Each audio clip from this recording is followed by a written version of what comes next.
How's it going, everybody? Ty Sites, Shadow Games Report, doing part 2 of Mafia tonight.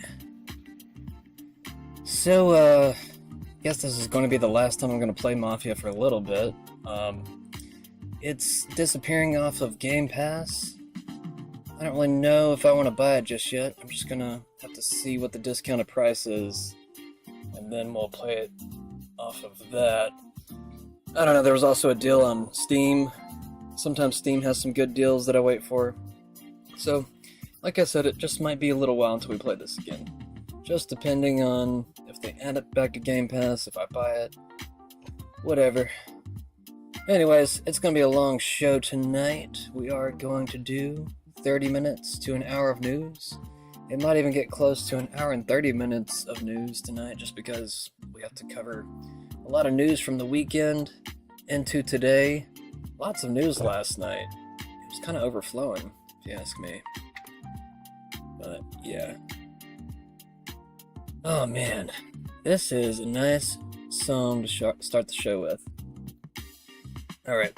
I'm gonna have to pause it, though. We are going to jump on over into everything that's going on in the world. Man. We got a great noticing going on. This great noticing of the power structure within the world. It's kind of how I would, I guess, like to word it. I guess realizing that certain people tend to have a certain pull over other people. I guess normally we wouldn't think that the world would be structured this way. But then once you start connecting some of the dots, you just start to see that there's a little bit of a pattern. And people are starting to notice that it seems like Israel has a lot of control over, I guess, U.S. affairs and maybe even some global affairs. Reaching into as far as China, weirdly enough. But, even as much as Russia and Ukraine, learning more and more about Epstein, it kind of seems as if he had his hands in several different intelligence agencies. So it kind of just makes you start to question the relationship between our two nations. How great of an ally do we have? And a lot of great points were made this weekend at Turning Point. Dave Smith said some good things. Charlie Kirk, I don't know, he kind of seems like he's in the middle. I don't know, he's getting a lot of backlash, but at the same time, you got to listen to people's words. You can't just assume their position. You have to, listen to the fullness. But let me go ahead and get this off the screen. Lots to cover, so I'm not going to waste too much time talking about it. Got lots of videos to cover too. I don't even think I posted a lot of Turning Point videos, to be real, so I might actually have to go search for some of that real quick.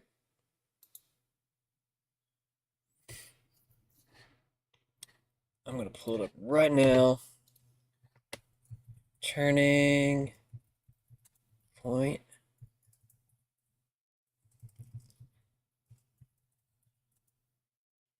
Sorry, my keyboard's kind of messed up. I forgot to bring my other keyboard inside. Got to have some fun this weekend. I am well rested now. I was falling behind in my sleep there for a little while just because, I don't know, I was getting my nose too deep in the news, and it was kind of, I don't know, causing anxiety to some degree. But I wasn't too strained. It's always one of those things where it's like, I feel like a lot of the news is just dramatized, exaggerated. Let's jump in. Let's see, Charlie and Dave Smith. There we go. That should bring it up.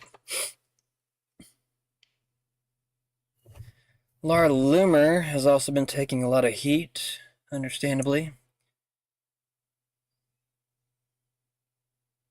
Ooh, this looks good. Is this from yesterday? Dave Smith versus Josh Hammer Israel debate. Crowd is overwhelmingly in favor of Dave Smith. Anti-Israel at Turning Point USA's Student Action Summit. Oh, okay, so this is the same event. Okay, cool. I'll get to that in a minute then. Let's see, Dave Smith's opening statement, the Turning Point debate. I don't know if you had a typo there or in the turning point debate about Israel. Okay, cool. We talk about peace through strength the whole time, but all we got is permanent militarism and forever wars against countries that pose no threat to us. Look, I would say I think that American foreign policy for my entire life has been insane and like criminally insane. We've launched war after war. We've talked about peace through strength the whole time, but all we've gotten is permanent militarism and forever wars against countries that pose no threat to us. And a huge part of the reason why we've embarked on this is because the neoconservatives hijacked our foreign policy and they were in power after 9/11. And the neoconservatives, as everybody who's followed it knows, were joined at the hip with the Likud party.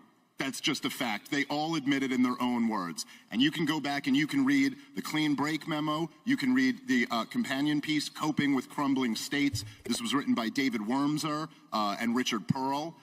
And they laid out their plan. Now, their plan was that to help Israel, the Clean Break is a break from the peace process, a break from Oslo, which was designed to give the Palestinians their own state.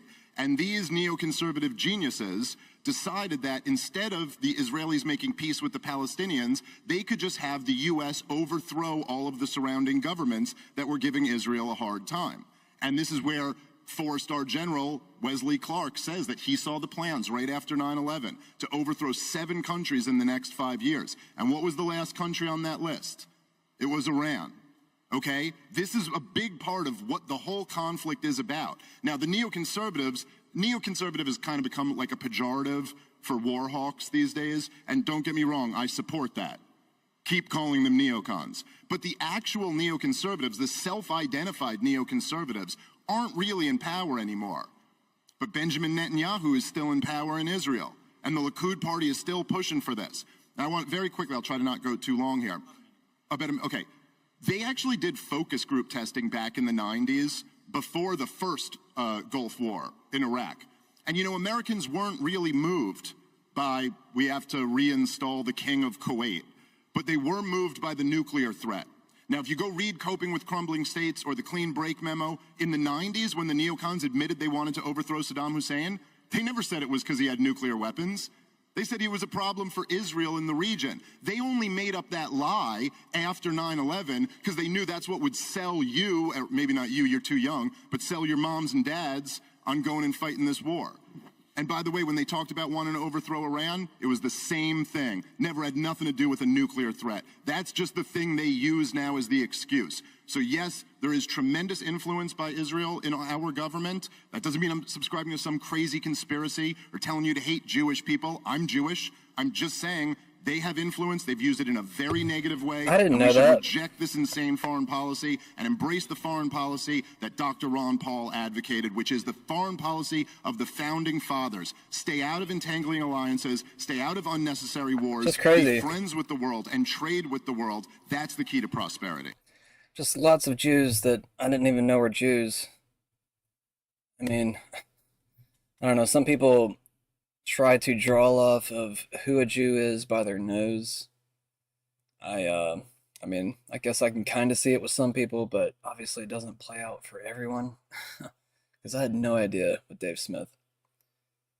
But anyways, okay, this is what I want to see with Dave Smith and Charlie Kirk. I want the exchange going back and forth. A lot there. First of all, look, if you support what Israel's doing in Gaza right now, I would just, like, my advice to you guys is just know that you never have a leg to stand on claiming to be pro-life for the rest of your life. Just saying that. If you, so it's okay to support Let's not boo our speaker, It's Dave. okay to support a policy that is killing babies. All of a sudden, killing babies is negotiable. Kind of sensitive, huh? All right, fine.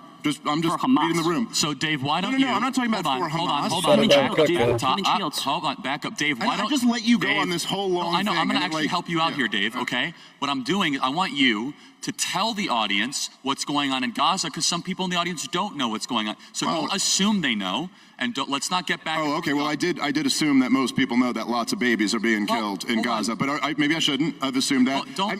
Don't be sarcastic about it, Dave. Instead, I mean this. Because I meant that not literally. everyone has I an did assume information that. loop where they're on social media all the time, okay? So walk through numbers, walk through what animates you to say something like that. Well, okay. Well, let me respond to a few of the things that Josh claimed. I mean, if you want to go, there was just a major report a couple weeks ago in Haaretz, the Israeli newspaper, where they had a bunch of IDF soldiers. They actually had one who went on record who was saying that they were ordered to shoot at crowds of people who were going into All right, desperately... left-wing filth, by the way. Josh, I let you talk. Let's please let Dave make his case. Well, is the IDF soldier who went on the record also filth? Probably. Okay. All right. There you go. So there, see, you're whatever. That's when you'll criticize the IDF. Look, Josh is just lying when he says that Israel supported Hamas for all those years because they feared there might be a worse alternative. It's just not true. And this has been so widely reported. You don't have to rely on Haaretz. You can rely on all types of reporting, or you can just look at all of the leaders in their own words, what they said. They chose Netanyahu, and this was very controversial in Israel. There were lots of critics of this. Netanyahu thought he had this brilliant idea, which is that he would prop up Hamas and keep them in power. His exact quote was, "We can control the height of the flame." So he was like, we'll keep these terrorists in power, and that way we can tell the entire international community that, look, we have no partner for peace. We have no one to deal with here. And that way we never have to negotiate with the Palestinians. This was the game that he played, and it blew up in his face and really blew up in the Israeli people's face on October 7th. And I've never downplayed October 7th. I don't know. I know, but I'm just making the point that I never have. Thank you for that, because what happened there is totally... Day. You don't have to downplay any of that. And in fact, I've criticized many other critics of Israel who have downplayed that. It was a horrible day. Awful, atrocious acts were committed by Hamas terrorists. But at the same time, Benjamin Netanyahu was propping those guys up. In fact, according to the Israeli former defense secretary, he sent the head of the Mossad to Qatar to, quote, beg them to continue shipping the money in. Meanwhile, they had a blockade around Gaza. They wouldn't let sugar, they wouldn't let potatoes in because they claim that's dual use. That could be used to build rockets. So the kids can't get food. Hold up. I just want to note real quick. Seems like a lot of money is being funneled through Qatar for various reasons. Very interesting when it comes to Qatar, because it is constantly mentioned over and over again. Supposedly an ally, or at least a loose ally. But it seems like they're playing a multifaceted game, funding multiple outlets, both good and bad. Very, very strange. Makes you kind of ask, what is going on with Qatar? What makes it special? I don't know. That's something worth digging into, though. Food. Yet hundreds of millions of dollars in cash directly to Hamas. I guess money doesn't have a dual use. So, the whole mission of this, what you can't even really call a war, because it's not a war, it's the destruction of a captive people. Gaza's been occupied since 1967 by the Israelis, and they're now just slaughtering the people there that's a fact, and it's under the supposed goal that they want to eliminate Hamas and they want to retrieve the hostages. And yet, Hamas is not being eliminated. The Israeli government is claiming that they've killed 20,000 of their fighters, and yet there's still as many as there were at the beginning. So Dave, let me ask I kind of wish I watched this live now. There's some decent content here. What's this? That's from 2024 or 2024. Okay, I'm gonna jump over back to where I was at.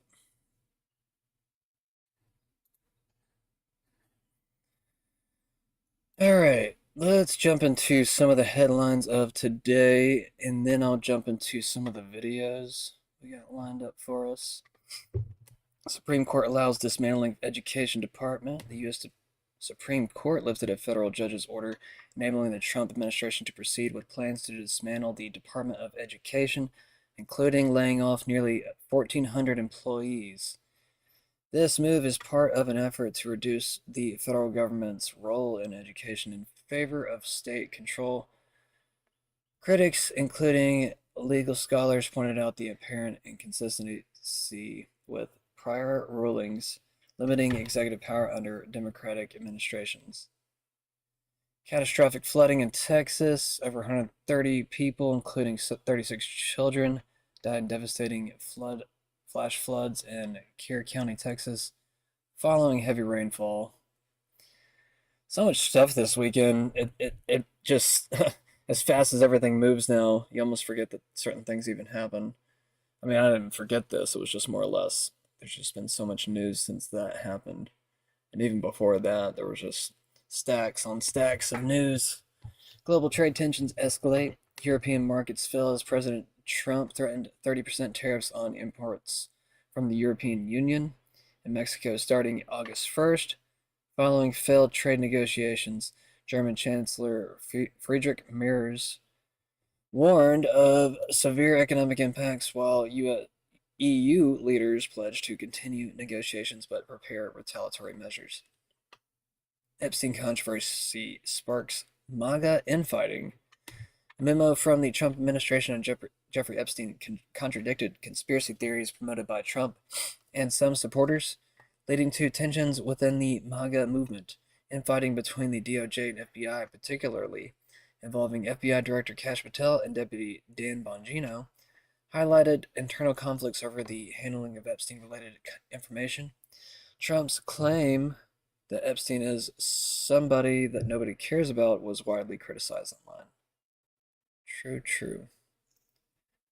And I'm acting as a fact checker of Grok right now because I know most of the news, at least that it's covering right now.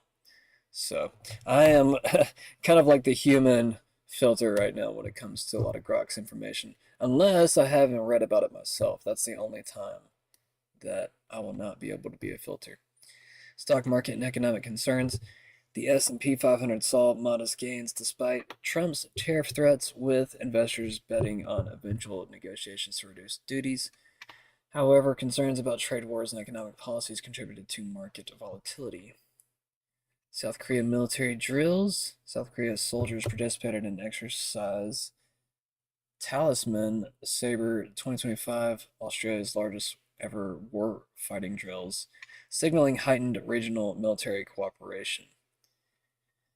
Yeah, there was a recent report where the U.S. was asking what would Japan and I think Korea, maybe a few other nations, what they would do in the scenario that China were to attack Taiwan. This helps give regional pressure to actually push back any type of aggressive land grabs that are expected in the near future. Whether or not they actually happen, I'm not sure, because this type of pressuring tends to work a lot of the time. However, China has been bolstering many different sectors and fields that that are just enhancing the overall security of the country, but also even its offensive role in the world. I think that China will probably try to display some type of strength at some point. Now, when that is, I'm not too sure, but it has been growing over the years. And China has actually been doing a decent job with retaliating certain economic pressure and just different forms of social pressure even. It's mostly economic pressure. Uh, yeah. Anyways, uh, so oh yeah, I guess I could cover some of Trump real quick. Public sentiment on Trump's second term. The YouGov poll indicated that half of U.S. adults have a worse view of President Trump since his second term began in January 2025, with criticism focusing on his handling of the economy, federal workforce, and foreign policy and trade. Yeah, I just don't. It's not really panning out as well as we all anticipated. It was going well the first few months, and then all of a sudden, within like the past month and a half, things have completely gone haywire. Pretty much ever since Elon left. So maybe Trump should reconsider about bringing Elon back on. It might even kill the possibility of an American or America Party, whatever it's going to be called exactly. Um, Try to heal that old wound. I think Elon gave a positive perception in the White House. I mean, I don't know. Everything felt like the 90s whenever Elon was in the White House. Everything had a very positive sense to it. And then all of a sudden, Elon says that Trump is on the Epstein list, which, turned the world upside down. Ukraine-Russia policy shift and tariff threats. Trump expressed urgency in supporting Ukraine against Russian aggression, praising Ukrainian resilience after months of denying Russia's role. Yeah, he's also sending Patriot air defense missiles to Ukraine, and he's also giving the European nations, weapons, and then allowing them to decide if they want to give Ukraine weapons.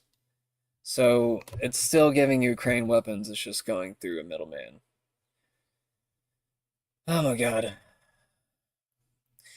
This is some of the downside with making deals sometimes, because sometimes you do have to give your opposition certain power just so they'll agree to certain things. That might be what this is. It's something that's not being talked about whenever he goes to make the deals. I guess trying to understand the other side of a deal. We're not asking, okay, well, we're asking for this on our side of the deal. That's what we hear about a lot of the time. But we don't hear about what they're asking for half the time.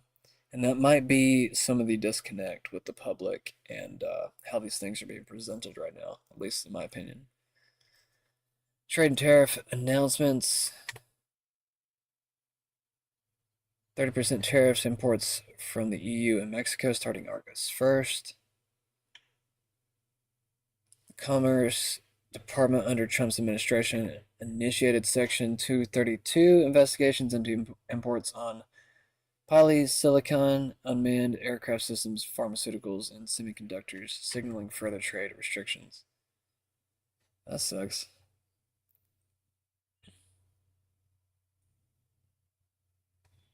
Commerce Department? Or maybe that's a good thing. I'm not sure. Is it from TradeComplianceResourceHub.com?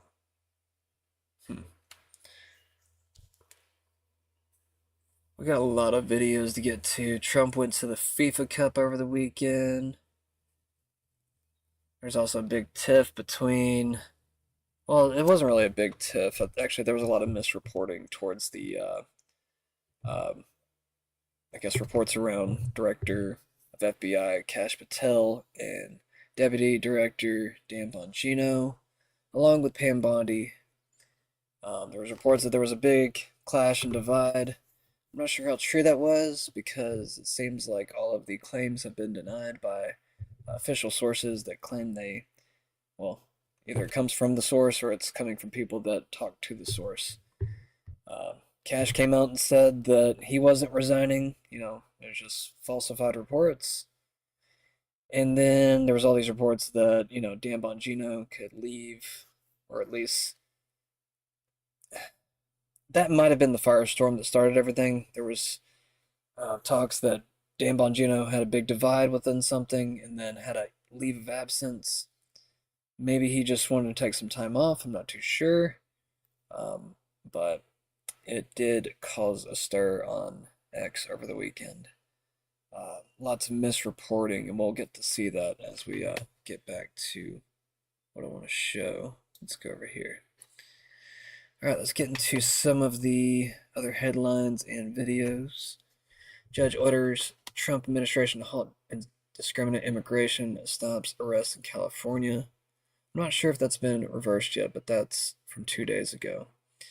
Trump says NATO will provide and pay for weapons to Ukraine.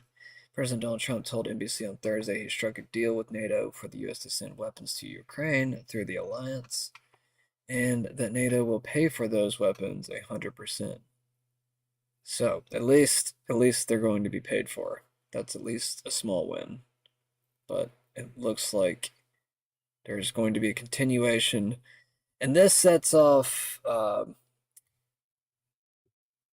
This divides, I think, some of the Russian aggression to some degree, because it at least shows that they will keep pushing back, and Russia can't and probably won't take all of Ukraine. Now, I don't really care if they do or don't at this point, but it's one of those things where I think NATO will probably try to keep Ukraine as a buffer zone against Russia into certain areas of Europe. Because Europe does tend to act as a whole these days, even though you never know, that might happen, or that might change. It might change in the near future. You never know. It could be a big breakup. It might need to, for different economic reasons. John Brennan's security company was busted messing with Obama's passport files at the State Department months before he was elected president. 2008, the State Department reported unauthorized access into passport files of then-candidate Barack Hussein Obama, Hillary Clinton, and John McCain. The State Department brushed this off as curiosity. One of the file burglars named it Charles Harris, who breached the State Department, was cooperating with federal investigators until he was shot dead inside his car.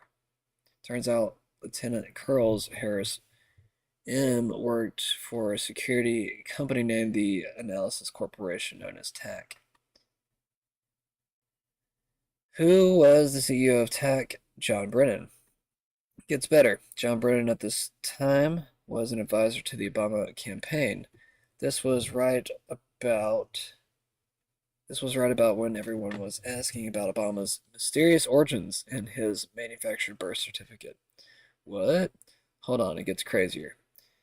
Chanel Rion did a phenomenal job with this story, and I'm just going to continue from here. Here's a story time forgot. Remember when John Brennan, Obama's CIA director, the mastermind of the Russiagate hoax to get Trump, remember when John Brennan's security company was caught messing with Obama's passport files at the State Department months before the general election? And a lieutenant cooperating with federal investigators about passport fraud at the State Department was shot dead in his car 1 month later? And then a few years later, after an appropriate amount of time passes so we could forget this, Obama announced John Brennan as a CIA director. Do you remember this story? I do. Let me take you back to March 2008. The State Department reported, quote, unauthorized access to passport files of then candidates Barack Obama, Hillary Clinton, and John McCain. The breach involved 3 contract employees who accessed sensitive records, including names, dates of birth, and passport numbers. The State Department panicked and quickly explained the incidents were merely the results of imprudent curiosity. They didn't want you to know that one of the file burglars who breached the State Department for Obama's passport worked for a security company named the Analysis Corporation, known as TAC. The CEO of TAC? None other than John O. Brennan. These details came out, but the State Department and the media quickly swept it under the rug. It gets better. Don't laugh, but at this exact time, John Brennan was an advisor to the Obama campaign. So, the advisor to the Obama campaign, right around the time everyone was asking about Obama's mysterious origins, has an employee breaking into the State Department and accessing Obama's passport files. So what was TAC doing, sneaking around and messing with Obama's passport? Removing evidence? Of what? Was it the fact that Obama was in and out of Pakistan at the exact time period that John Brennan was in Pakistan, working for the CIA? The documentation on that is pretty compelling. You see, no one seemed to remember where Obama was from 1981 to 1982. Obama claims he was at Columbia University, but we do not have a shred of confirmed real evidence that he was. No records, no school documentation. And get this, shortly after the State Department breach, Obama had to admit that he did in fact travel to Pakistan in 1981. Astute observers noticed that not only was John Brennan working for the CIA in Pakistan, but another CIA name, Brzezinski. That's right, Mika Brzezinski's dad. He was there too. 26 years after Obama seems to have been in Pakistan at the same time Brzezinski and Brennan were, Obama nominates both of these men to be on his presidential campaign advisory team. As our friends at Conservative Treehouse point out, what are the odds? Adding to the intrigue, a key witness in a related federal probe, Lieutenant Quarles Harris Jr. was fatally shot in his car in Washington, D.C. 1 month after this story broke. Harris had been cooperating with investigators regarding passport information and fraud allegedly obtained from a State Department co-conspirator. His murder remains unsolved. To this day, no direct link has been established, but the timing and the topic has raised questions, to put it mildly. Brennan, after being caught in the scandal of breaking into the State Department and messing with Obama's passport files, is duly rewarded, remember? Brennan becomes Obama's CIA chief. To use Obama's exact words, Brennan had Obama's complete trust. The rest is history. I've been on this Brennan track a long time. For a while, it felt like there were just a handful of us who knew the ramifications of this story if fully unfurled. We were, of course, punished for covering such stories over the years. Here at OAN, we're Exhibit 1. We told the truth, we were over the target, and powerful people used every kill switch in the book to discredit us. But we were right, and we knew it from the very beginning. And if you listened, you also knew. Now, the FBI says they're launching an investigation into Brennan. Huzzah! At long last. Unfortunately, it feels very much like a necessary distraction from the PR disaster that is the Epstein story. Since when does the CIA and the DOJ ever get all transparent and announce that they're working on an investigation? I wish I could say their motives were pure. But then again, God has a sense of humor. In that, I have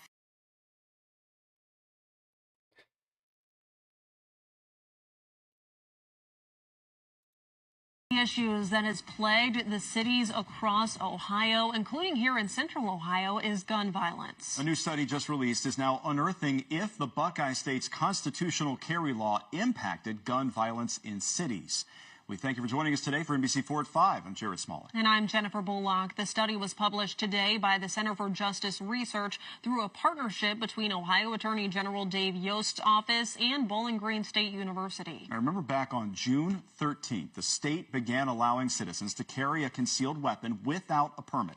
The study looked at gun violence in the state's 8 largest cities. 6 saw less gun crimes after the law changed. The data spans from June 2021 to June 2023. And one of those cities that saw a decrease was the city of Columbus. Before the law, the rate per 1,000 people of crimes was 10.79. It dropped to nearly 9.5%. Other cities that saw decreases are Cleveland, Toledo, Akron, Parma, and Canton. The cities that featured a jump are Cincinnati and Dayton. NBC4 spoke with Attorney General Dave Yost today, who says this proves those statements are not true.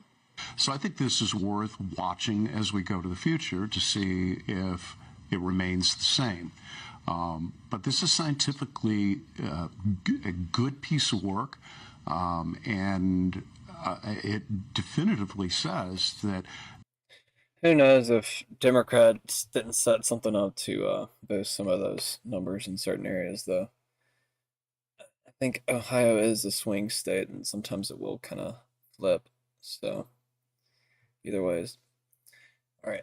Ross Yeager, the regional head of OSHA, we caught in February, has finally been charged. Let's go. This is from Alex Rosen. So this is probably a pedophile, I would assume. I haven't actually seen this video yet. Just past a federal employee, Ross Yeager, going after a 13-year-old. So, yes. Okay, so did Sorgen see your penis at all? No. No.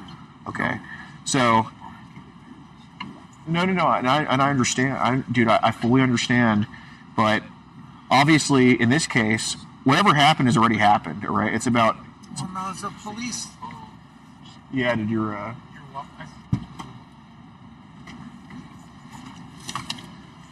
How's it going, sir? We're just having a conversation here with Ross. He's the head of OSHA over 5 states for the federal government. Basically, you're not going to talk to a 13-year-old again, are you? No. Last time doing it? Yeah, everything's deactivated and done. Okay. You're not going to send a penis picture to one again, are you? No. Okay. And there's going to be no mishaps that happen Did like. my wife call? There's going to be. You're not going to send a penis pic to one again, are you? This is the last time doing something like this. Okay. All right. No more mishaps with your niece, right? With Sorgen? No, Okay. they don't live here anymore. Okay. No. You're not going to rubber butt again? She's not going to brush your penis again? No. No. Okay. Well, yeah. This is kind of what's going on.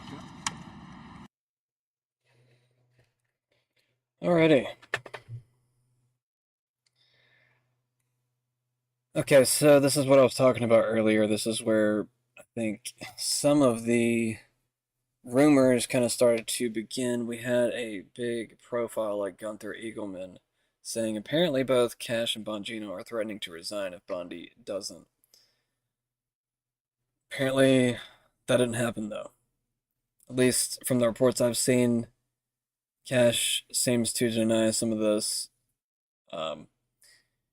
The only one that seems reasonable that he might actually want to leave is possibly Dan Bongino. At least that's the general, I guess, cultural feeling at the moment. You know, everybody that's paying attention to this, they kind of see that Dan Bongino might be the one that wants to bow out if certain things aren't done.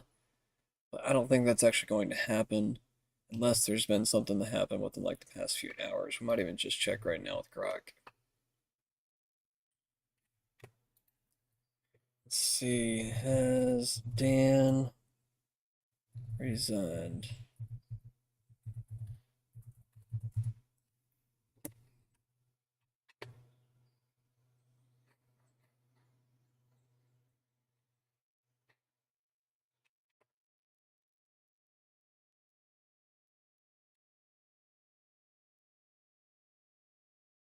Okay.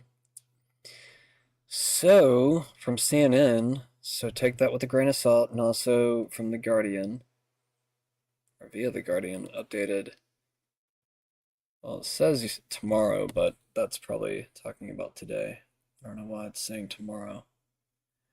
I don't know, sometimes Grok gets things confused with maybe other time zones in the world.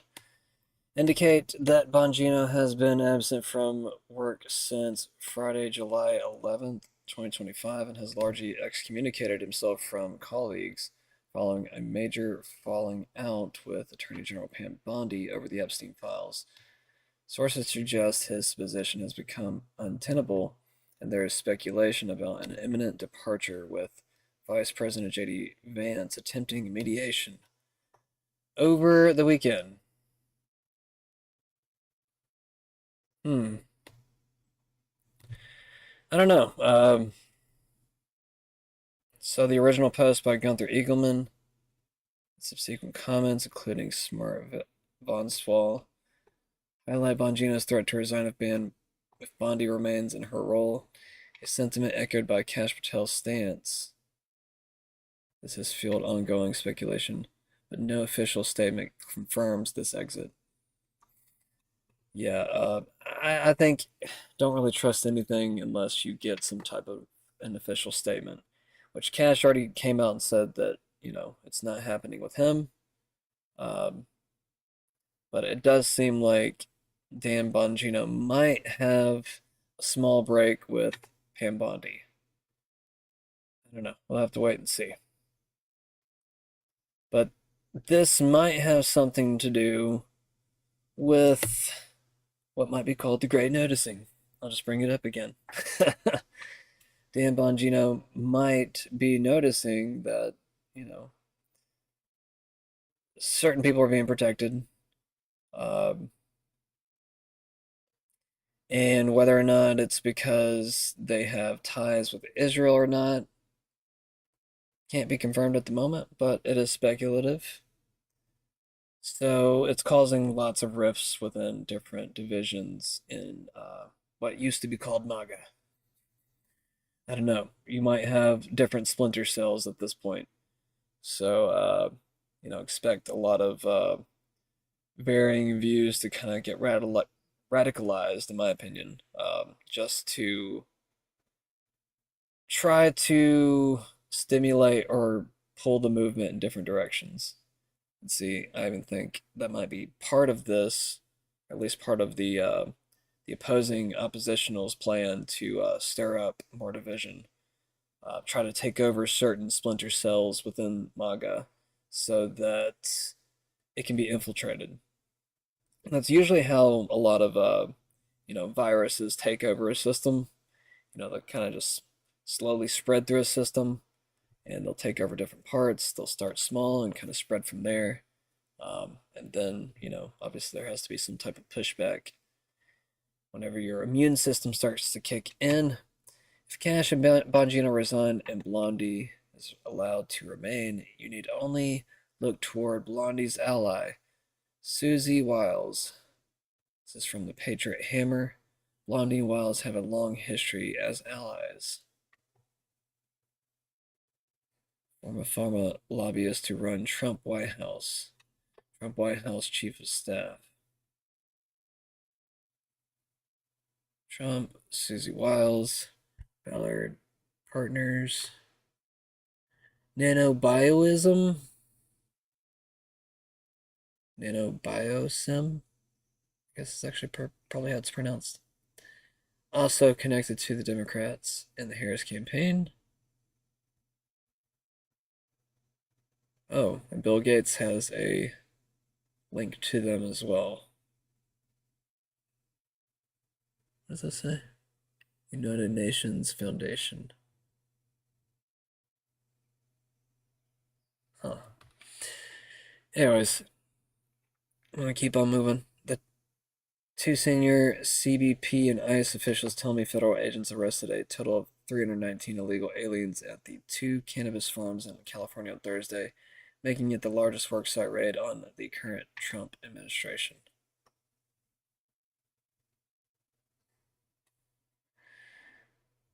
Rep. Majority Taylor Greene demands that AIPAC and Christians United for Israel be registered as foreign agents, claiming they lobby on behalf of Israel. Last post was from Bill Malugin. This one's from the General. The president you voted for, the president you got. Israel first president. The America, I guess third or fourth. I feel like it's probably called America third president. Because, Ukraine is going to get their missiles before we get shit, which I don't even know if we're going to get anything. So I'm just kind of waiting for. I'm just like, okay, well, it would be cool to at least see, like, the economy just, like, blow up real big all of a sudden. So some people are speculating this could be the missing minute in the video of Epstein's cell.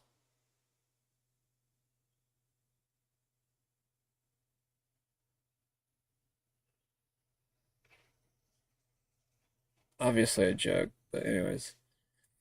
Kristi Noem just announced 5 more alligator Alcatraz-style detention centers. Facility, 1,000-bed facility can continue to be expanded. We're looking at other locations as well. We've had several other states that are actually using alligator Alcatraz as a model for how they can partner with us as well. What are some of those? Are there other states? I'm having ongoing conversations with 5 other governors about facilities that they may have. You know, I haven't asked those governors if I can share their names, but announcements will be coming soon. As you all know, we need to double our capacity in detention beds because we need to facilitate getting people out of this country as fast as possible and to sustain our operations. But those governors have been fantastic. I will tell you, they are all Republicans. So I would challenge some Democrats to start taking care of your states, partner with us. Facility, 1,000-bed facility can continue to be expanded. We're looking at other locations. Well, good morning. This is Jim Ferguson. I wanted to give you all a little bit of an update. I attended the court case at Leeuwarden, and it was really quite remarkable because of what was being said in terms of the whole COVID pandemic, the rollout of the mRNA gene therapies. Sometimes they call them vaccines. But you know something, it was really quite astounding to hear certain terminology being used, and against people that are very well known in the public eye, like Bill Gates, like Albert Bourla, the CEO of Pfizer, Mark Rutte, the former Prime Minister of the Netherlands, who's now heading NATO, as well as others like Klaus Schwab of the World Economic Forum. There was accusations of genocide, biological weapons being used, collusion with the media. In fact, there are 2 journalists who've been named as being colluding with this whole narrative as well. And this is something that is going to develop further. I mean, we are starting to see the cracks beginning to show. And I've been contacted by a lot of people in other countries that are very, very interested in what's going on here. This could be the opening salvo in getting to the truth, getting to hold the people who were involved in this accountable. These are very, very serious accusations. And if they are borne out, then we're talking about crimes against humanity. Now, the last time these types of accusations were made was at Nuremberg, after the Nazis were defeated and many people stood trial. This could lead to a new Nuremberg trial, a Nuremberg 2, if you like. So it's worth watching. I mean, we're going to be covering this. We're going to be giving a lot more analysis. But the wording that was used in the court was leaving no one in any doubt just how serious these accusations are. And all of these people, with the exception of Bill Gates, sent their own lawyers to listen to the evidence, to try to counter it. But if the judge makes a judgment, as they said they will, in approximately 6 weeks, once they've had a look through the mountains of evidence that was being presented to the court, then I think it's going to develop further. And there are so many people taking an active interest in all of this internationally now as well. I want to thank the Dutch people for the incredible welcome that I received there when they saw me there. They were very keen to get me into the court. Of course, Micah ter Horst, another top lawyer and a friend who I've gotten to know over the last few years in the Netherlands, was able to get me access into the courthouse itself as well. And she was sitting beside me, and I was listening intently to everything that was unfolding. So thank you to the Dutch people. We are standing absolutely shoulder to shoulder with you. I want to thank Edward for the interview that he did with me and the others. And I'm going to be going back to the Netherlands, you know, to get more information and to find out exactly what judgment is going to be made. But we could see Bill Gates, we could see Albert Bourla of Pfizer, we could see Klaus Schwab and all these others being summoned to the court. And of course, if that happens, they might go on to the stand to give evidence, to counter the things that they've been accused of. But these are really very serious accusations. And what's incredibly important in all of this is that Arno van Kessel, the lead lawyer, was arrested at his home 4 weeks ago by specialized armed police officers. That's right, they blindfolded him, they handcuffed him, they detained him, they took him in, and they've put him into a maximum security prison without charges. They're just holding him. They, in my opinion, tried to stop this court case from going ahead. What is it they're so frightened of? What is it they're so terrified of coming out? Well, I think I know, and I think you probably know as well. But the All right, I'm gonna stop it right there, but there's about, looks like 7 more minutes on the video if anybody wants to go watch that. All right, 2 hours after Jeffrey Epstein's body was found on August 10th of 2019, this message was posted on 8chan from inside the Metropolitan Correctional Center. Soon after this post went public, 8chan was taken down permanently by Cloudflare. Not saying anything after this. Please do not try to dox me, but last night after the 4:15 a.m. count, they took him to medical in a wheelchair, front cuffed, but not. One triage nurse says they spoke to him. Next thing we know, a trip van shows up. We do not do releases on the weekends unless a judge orders it. Next thing we know, he's put in a single man cell and hangs himself. Here's the thing, the trip van did not sign in, and we did not record the plate number.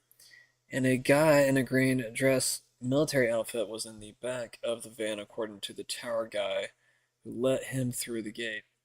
You guys, I am shaking right now, but I think they switched him out. This is referring to switching out Epstein's, I guess, switching out Epstein with someone else. And then I guess maybe even possibly someone else killing themselves. I'm not sure how this all works. Maybe even they brought possibly a dead body in. Who knows? I'm not saying I know exactly what happened here, but there was some type of switch out. What would make sense to me is Jeffrey Epstein would be in a cell and then, play dead. Then they take his body out and then they switch him out. Then, I don't know.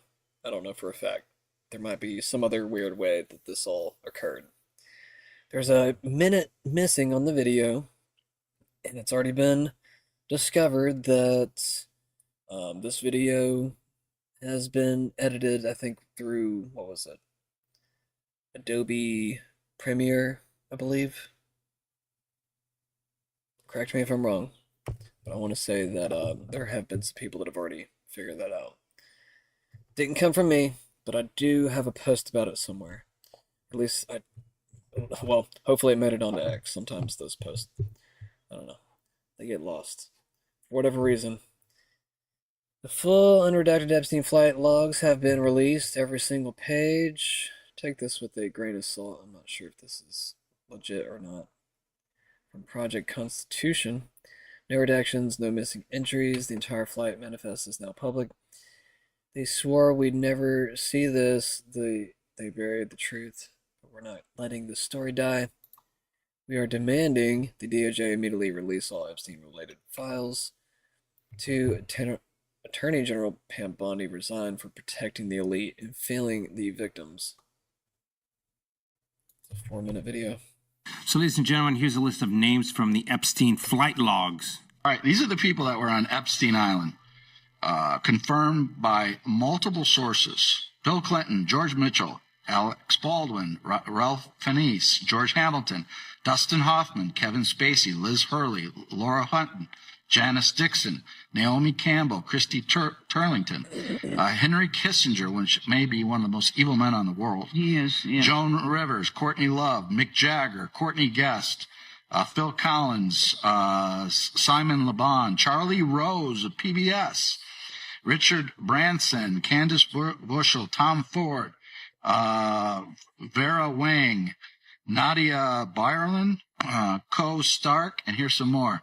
Seth Green, James Gunn, Dan Schneider, Steven Spielberg, Tom Hanks, Stephen Colbert, Kevin Spacey, Kathy Griffin, Oprah Winfrey, Sean Carter, Beyonce Knowles, Anthony Kiedis, John Legend, Christy Steven Tyler, Ben Affleck, Stephen Collins, Will Ferrell, Eminem, Jeffrey Jones, Victor Salva, Mark Rector, Charlie Sheen, Tyler Grasham, Madonna, Catherine Hudson, Gwen Stefani, Stefani Germota, James Franco, Will Smith, Oh, has Will Smith been in the news lately?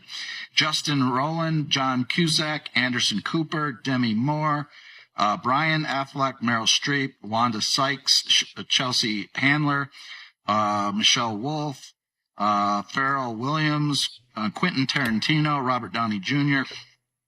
Okay. You get the point. He's just naming off names after names. It's a lot of the names that I've kind of heard before too. So, kind of seems like if we keep hearing the same names over and over, that's probably who it's going to be. But, you know, take everything with a grain of salt. We don't know for a fact just yet. They've even been showing off the Epstein Black Book.com or Epstein'sBlackBook.com. That it seems to be legit. Grok says it's not because there's been no official release, so that doesn't really mean anything.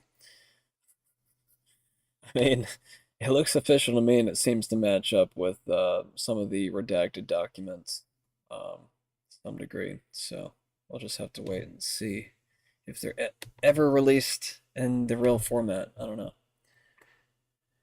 I published all of this in my book in 2015. Nick Bryant reported this for Gawker years before that. Okay. I think that was Roger Stone. Yeah, he was replying to Project Constitution, which was this post. So I guess that does give this post a little bit more credence if Roger Stone is backing it up a bit. Alright, Tucker isn't afraid, says Thomas Massey. Disclosed TV says Neil Tucker Carlson says Epstein was working on behalf of Israel and Israel was committing crimes on Israel. Sorry. Working on behalf of Israel and Israel was committing crimes on American soil. Alright, I butchered that, but not acceptable. And I think the real answer is Jeffrey Epstein was working on behalf of Intel Services, probably not American. And we have every right to ask, on whose behalf was he working? How does a guy go from being a math teacher at the Dalton School in the late 70s with no college degree to having multiple airplanes, a private island, and the largest residential house in Manhattan? Where did all the money come from? And no one has ever gotten to the bottom of that because no one has ever tried. And moreover, it's extremely obvious to anyone who watches that this guy had direct connections to a foreign government. Now, no one's allowed to say that that foreign government is Israel because we have been somehow cowed into thinking that that's naughty. There is nothing wrong with saying that. There is nothing hateful about saying that. There's nothing anti-Semitic about saying that. There's nothing even anti-Israel about saying that. I've spent my entire life pretty much in Washington, where I knew and loved a number of people, including one very close person who worked at CIA. That has never prohibited me from saying, I think the CIA has done some horrible things, murdered a bunch of people, participated in the murder of a sitting U.S. president. It's got a whole trail of crimes. That doesn't make me a disloyal American. It doesn't make me anti-American in any sense. I was born here. My family's been here for hundreds of years. I love this country. That's why I live here. So criticizing the behavior of a government agency does not make you a hater. It makes you a free person. It makes you a citizen. You're allowed to do that because you're not a slave. You're a citizen. And you have a right to expect that your government will not act against your interests, and you have a right to demand that foreign governments not be allowed to act against your interests. That's not creepy. It shouldn't be forbidden. And yet all of us have trained ourselves to believe that you can't say that somehow, that that's like too naughty and forbidden. And the effect of making that off limits has been to create a lot of resentment, and I'll say it, hate online, where people feel like they can't just say, like, what the hell is this? You have the former Israeli prime minister living in your house. You have had all this contact with the foreign government. Were you working on behalf of Mossad? Were you running a blackmail operation on behalf of foreign government? By the way, every single person in Washington, D.C. thinks that. I've never met anyone who doesn't think that. I don't know any of them that hate Israel, but no one feels they can say that. Why? And I think the longer that we play along with it, the more subterranean and creepy and hateful the conversation actually becomes. So I think it's better just to say it right out loud. Did this happen? And of course, that question has been asked to the government of Israel, and their answer is, we're not going to tell you. And I think our answer should be, no. As long as we're sending you money, if you were committing crimes on our soil, we have an absolute right to know, did you do this or not? And yet everybody has been so brainwashed into thinking that's somehow an expression of hate or bigotry, when it's not. It's a baseline question that every U.S. citizen has a right to an answer on. What the hell was this? And by the way, if it turns out that it was nothing. He's saying what everybody's thinking.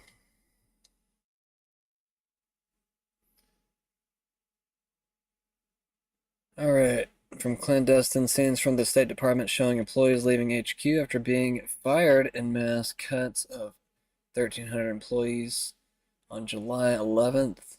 Not today. The recently fired bureaucrats were greeted to a round of applause as they carried out their supplies.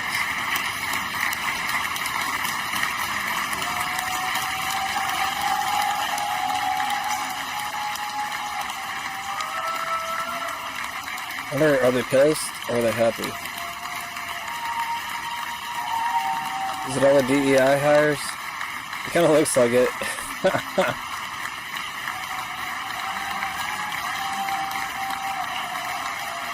Picking out the feminists.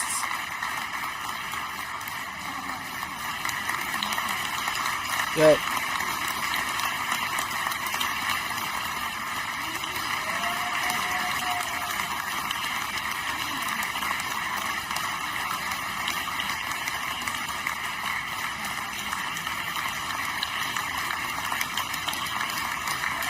Oh, that was. He likes her.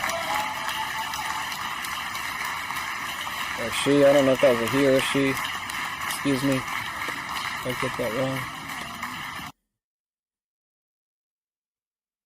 Oh yeah, I asked Grok, is Epstein'sBlackBook.com is a legit source or is it, a legit website? Grok says, no, EpsteinBlackBook.com isn't a legit primary source. It's an unofficial site hosting a leaked version of Epstein's Black Book from years ago with no official verification or links to DOJ files. Real releases came from DOJ in February 2025. Yeah, it's a site that's been around for quite a while, so feel free to go check it out, Epstein'sBlackBook.com. And, turn on your VPN if you feel like being safe. Put some other protective measures if you want to before you enter that site. Fire Maureen Comey, is that how you say her name? Fire Maureen Comey. Special report was that Maureen Comey has directed high-profile cases that have allowed the world's elite to walk free.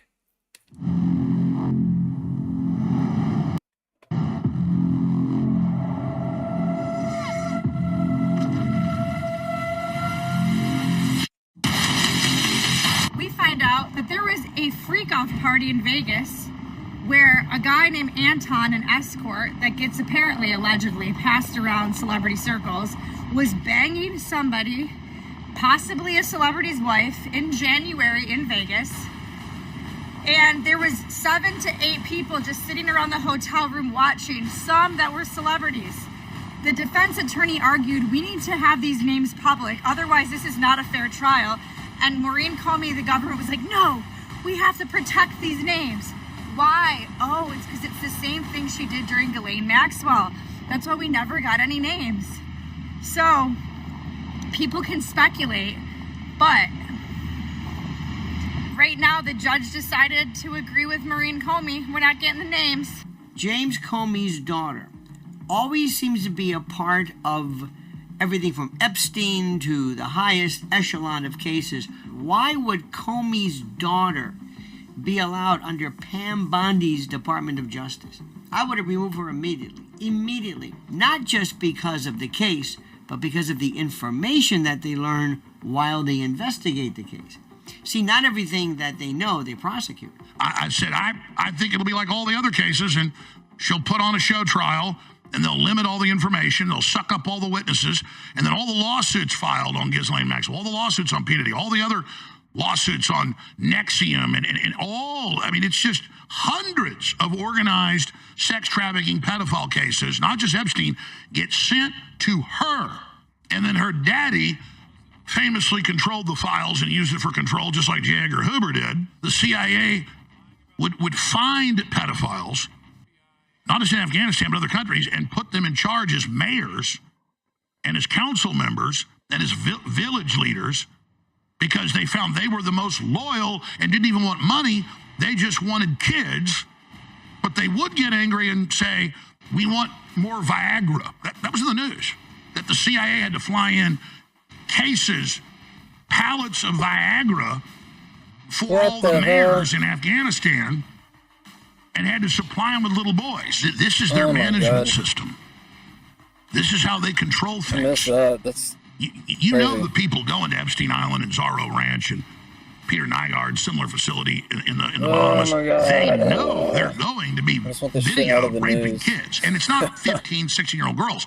That's because in these cases, they limited an epic finale to those girls. Epstein told me he worked with the CIA. The FBI tried to get me there to interview me. They only wanted to interview me in person. They would not interview me over Zoom. They organized emergency visas for my son and I.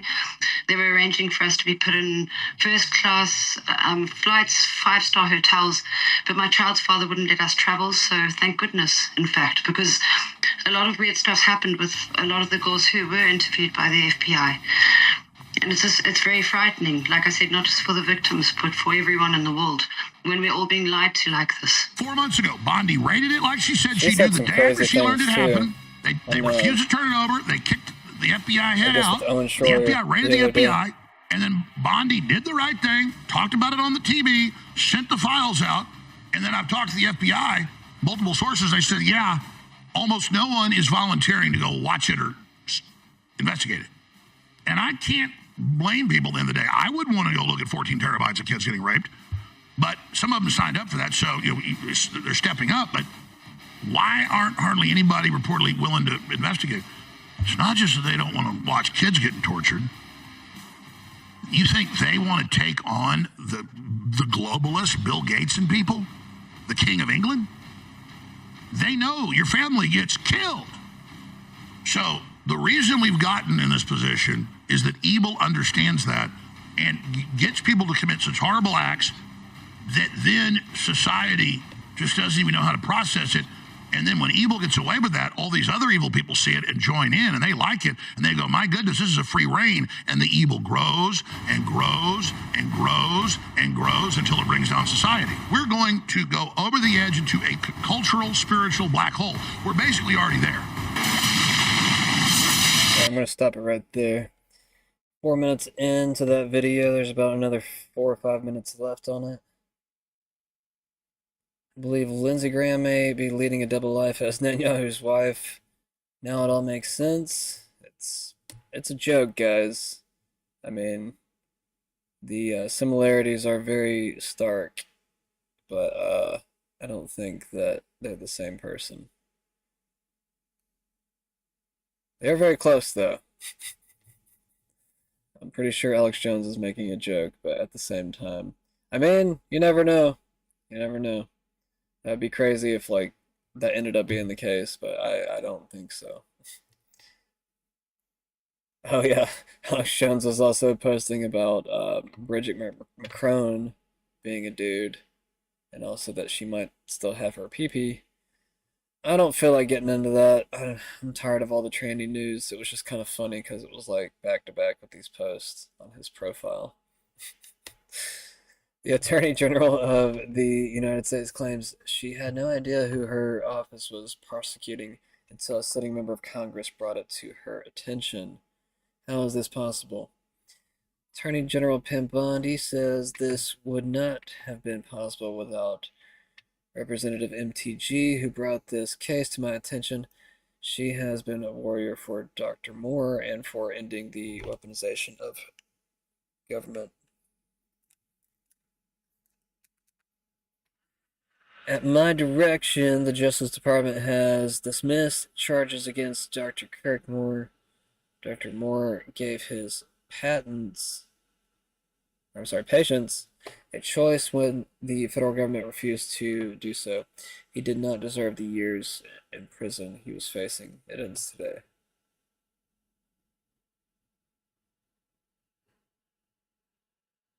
Holy crap, Megyn Kelly's on TV lambasting Pam Bondi, calling her to resign. Tuesday. Nothing's going on. Anyone been on X in the past hour? They're happy. That's why you know they haven't That's been right. on social media. We'll update you. Why don't you update them, Megyn? Well, this is the first big scandal, I'd say, of the Trump administration that's on Team Rational.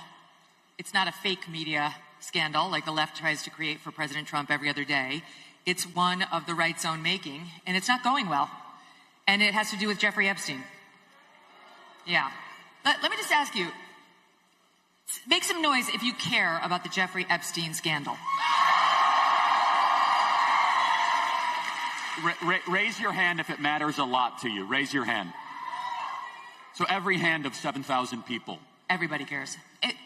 A lot. I said a lot. Every hand. Here's what I think is happening. I don't think President Trump is focused on this. He's focused on a lot of other things which are going great, and he needs to be focused on those other things. Jeffrey Epstein's not the most important thing on his agenda by any stretch of the imagination. I mean, he's crushing it on the tariffs, foreign policy, just got nominated for the Nobel Peace Prize. If not Trump, then who? Honestly. Barack Obama got the Nobel Peace Prize after 9 months in office. He had done nothing. He gave a nice speech about Muslims, and they gave it to him.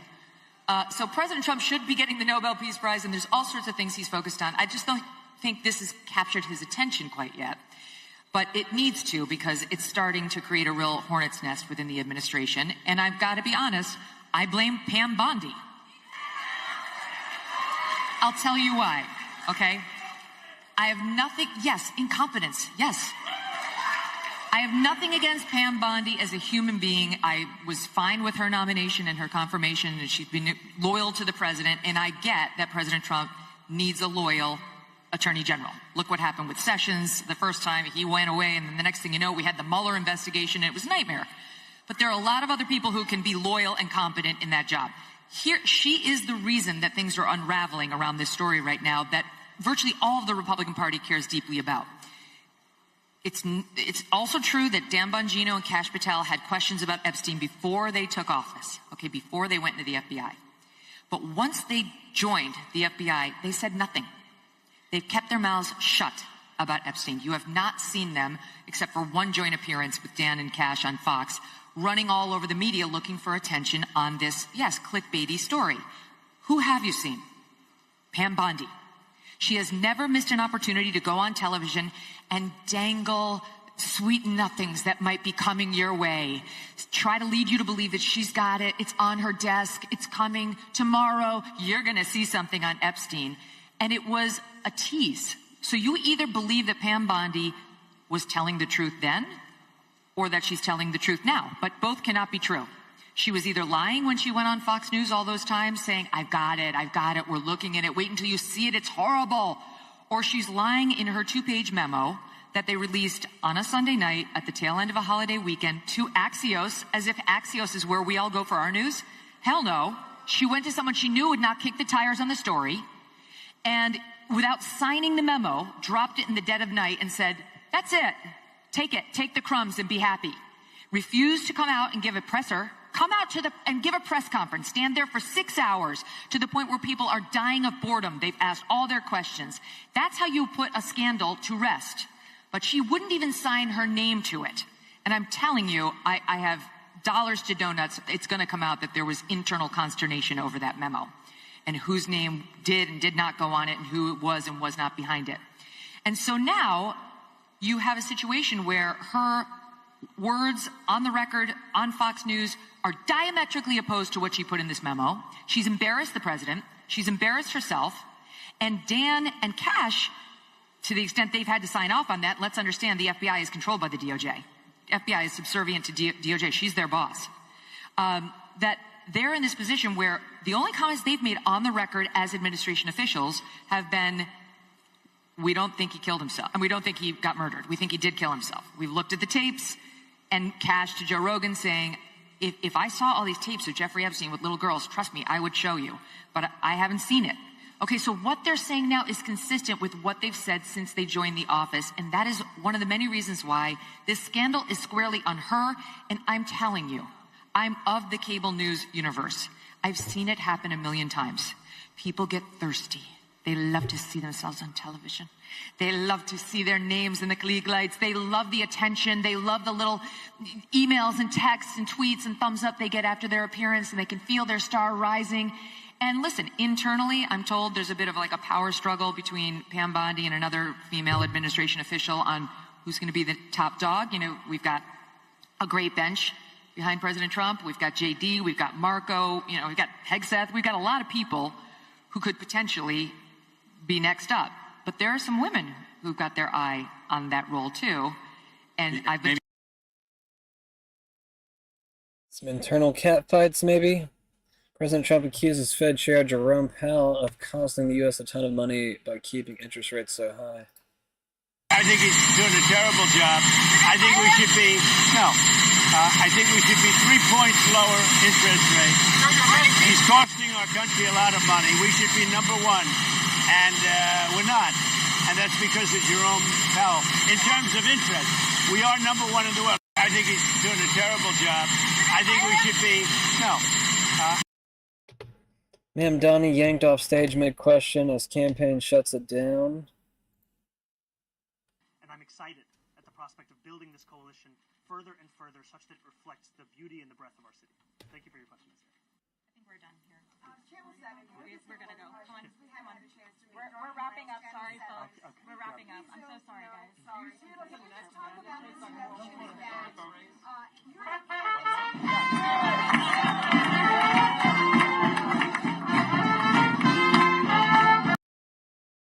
Huh. So maybe a certain media reporter showed up and they shut him down. Trump says, I think this is a chance of getting peace. This is Trump talking to, what is he called? The NATO chief or something like that? He's like the head of NATO, I guess. Could this transaction with NATO be viewed as a step towards achieving peace, letting Putin know that now Zelensky has a little bit more powerful tools in his tool chest, and maybe that brings him to the table to achieve peace? I know that you wanted to do that. Brian, that's what we've been saying. I think you might have expressed it better if you wanted to.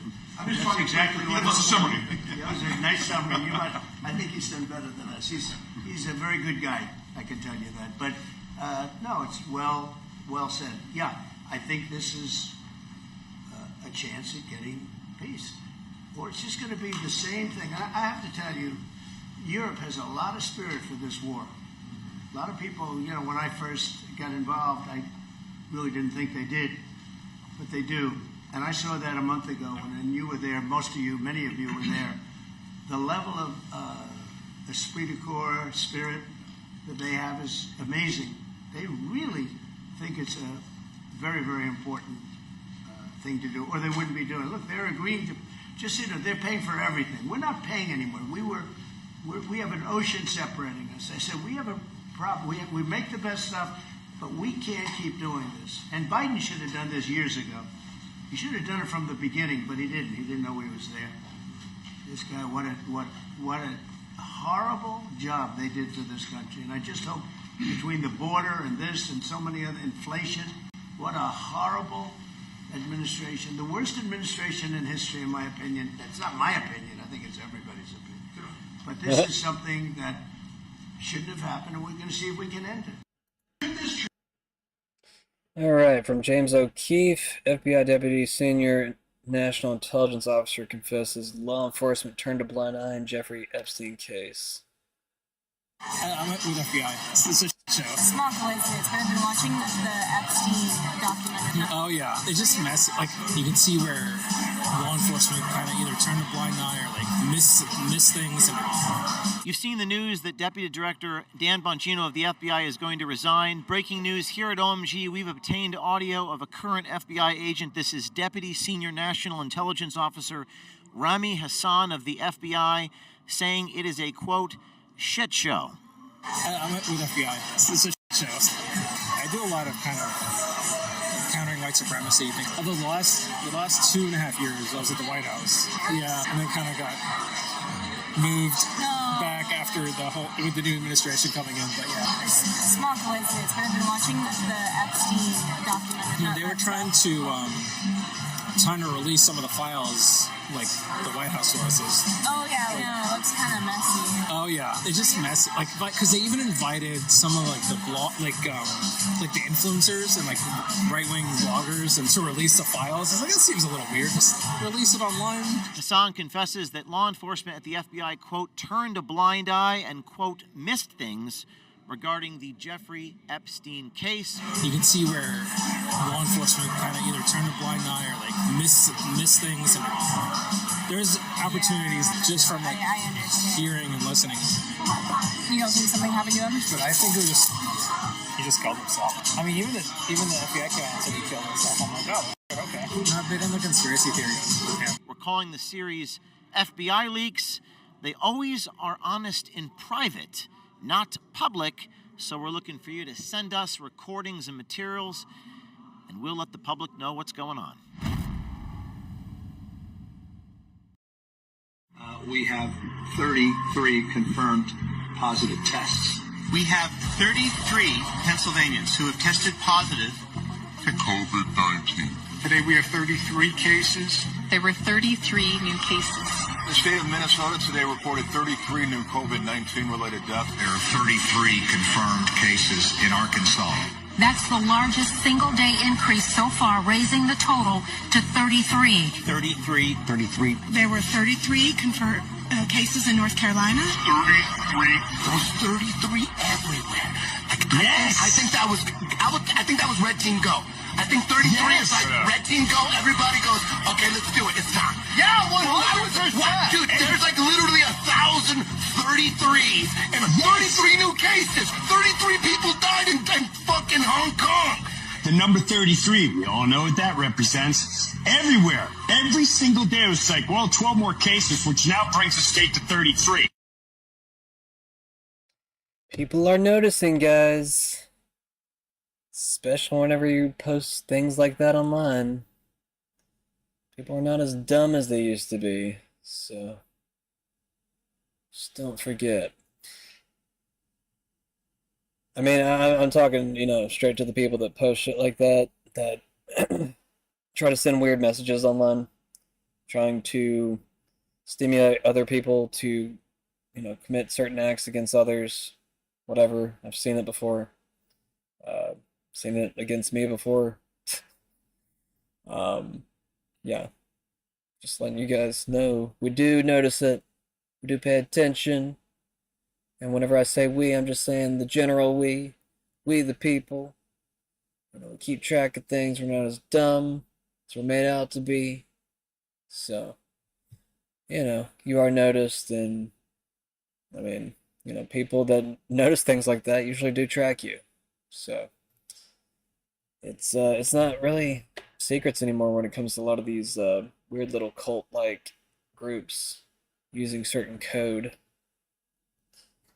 Alright, U.S. prepares for war with China. The War Department is demanding Japan and Australia clarify what military role they would play with the U.S. and China, or when the U.S. and China go to war over Taiwan. Yeah, that's what I mentioned earlier. Perjury is a crime, and Fauci must be held accountable. From Nick Sorter. Rand Paul will be reissuing his criminal referral to the DOJ. for Anthony Fauci after his pardon was confirmed to be issued by a late-night auto pen. NIH funded it. That is not. Get away from it. It meets your definition, and you are obfuscating the truth. I'm not obfuscating the truth. You are the one. I'm not obfuscating the truth. You are the one. I'm not obfuscating the truth. You are the one. Is that gain-of-function research?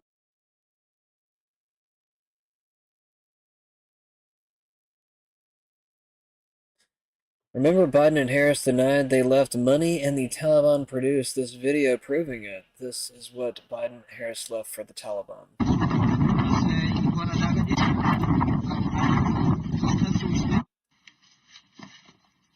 Stacks of cash.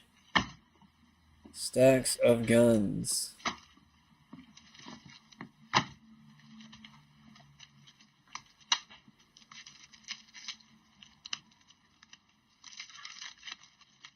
Just pulling the $100 bills out.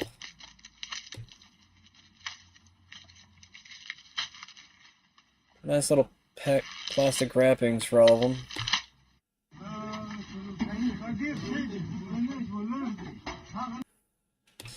Well, now we know why they wanted to take out Maduro. Esos judíos de las 12 tribus, que no son los que mandan hoy en el Estado de Israel.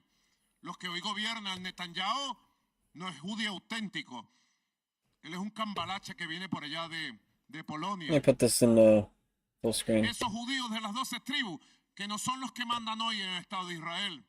Los que hoy gobiernan Netanyahu no es judío auténtico. Él es un cambalache que viene por allá de Polonia. Para los que les gusta hablar de religiones y dicen que esto es un conflicto religioso. No, esto no es un conflicto religioso. El conflicto que hay desde la fundación del Estado de Israel es un conflicto geopolítico. Porque ese Estado lo crearon para conquistar todo el Medio Oriente y Asia Central y quitarle las riquezas y colonizar esos pueblos. Es el proyecto sionista que dicen que van desde el río Jordán hasta el Éufrates y más allá. Yep. All confirmed through many other reports that we've reported on before. Dr. Ron Paul joins us today. The US dollar is almost worthless and we are heading for a dark collapse. Are we sitting on a debt time bomb? Are we heading for a U.S. dollar crisis that no one really wants to talk about? They look at the stock market and they celebrate and, hey, everything is fine. But is there really a deep, dark secret right now that's been unfolding in the United States as it relates to the U.S. dollar and the $36 or $37 trillion in debt that we're sitting on? How is that sustainable? One person who watches this closely has been warning us for years that this is not sustainable is Dr. Ron Paul, former presidential candidate, congressman, and really one of the great thinkers on this. And people seem to always sort of retroactively pay attention to you, Dr. Paul. Like they'll say, my gosh, who could have guessed this? Oh, 10 years ago. Here's video of Dr. Paul standing on the floor of Congress warning all of us about it. Does it get frustrating that people seem to sort of retroactively point back and say, you were right? Well, in a way, it's frustration, but I sort of conditioned for it. So It's sort of exasperation. Yeah, they don't really care. They either are not too smart or they're doing it on purpose because they don't want to talk about reality because it's so bad.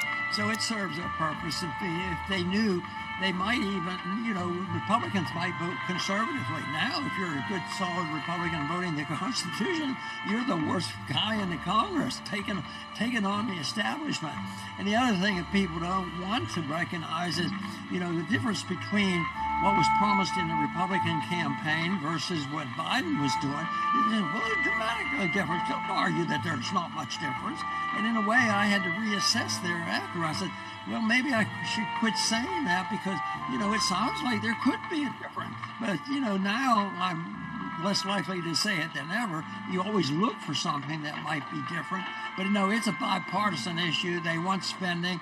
And on the big issue, they totally agree, whether it's foreign intervention, war mongering, military-industrial complex, and domestic spending, and they recognize...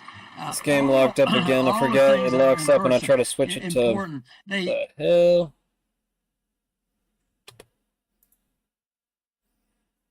Don't do that to me. Really? You're gonna be like that?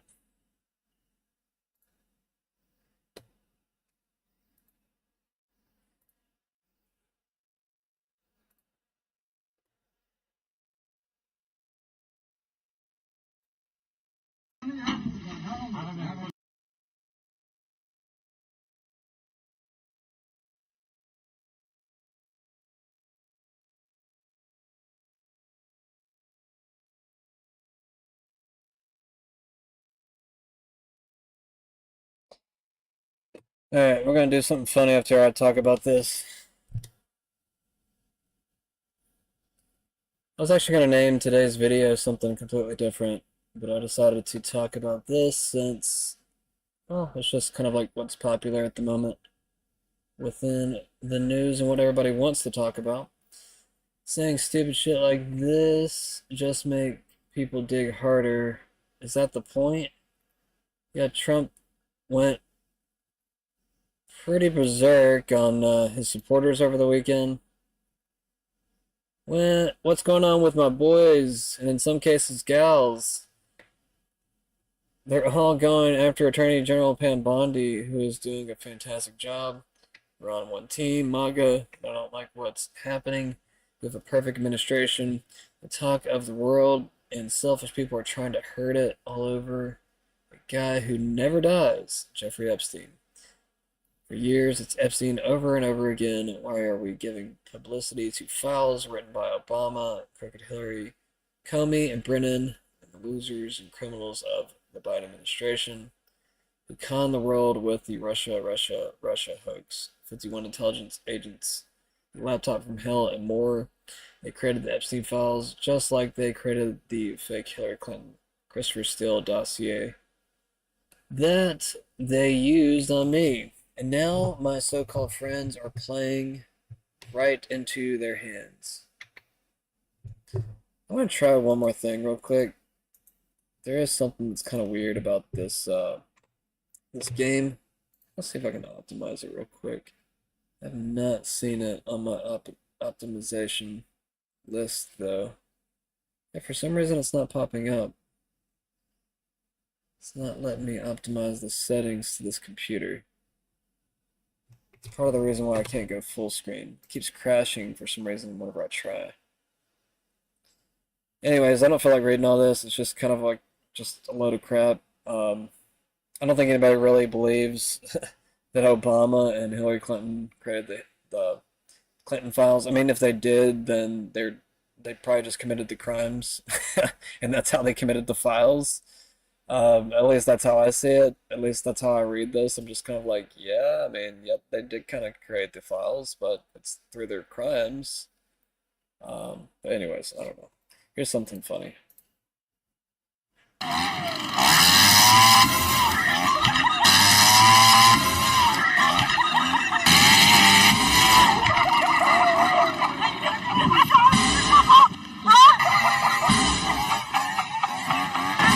Hey, mommy.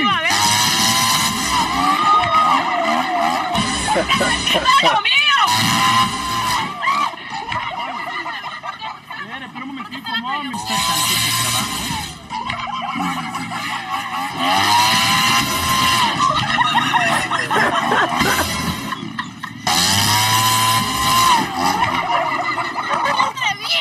¿Qué pasó, mami?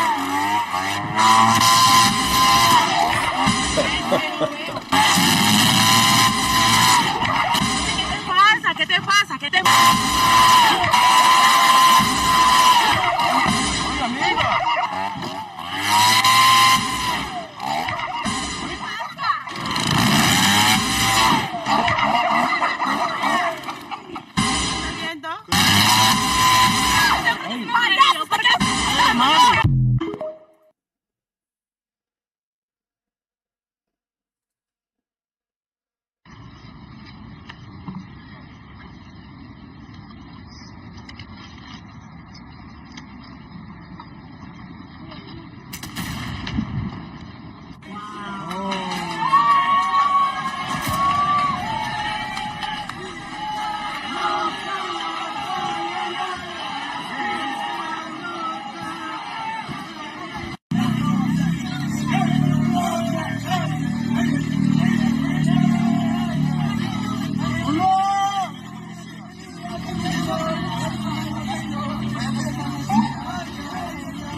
Tell someone to not do something, they'll think about it nonstop.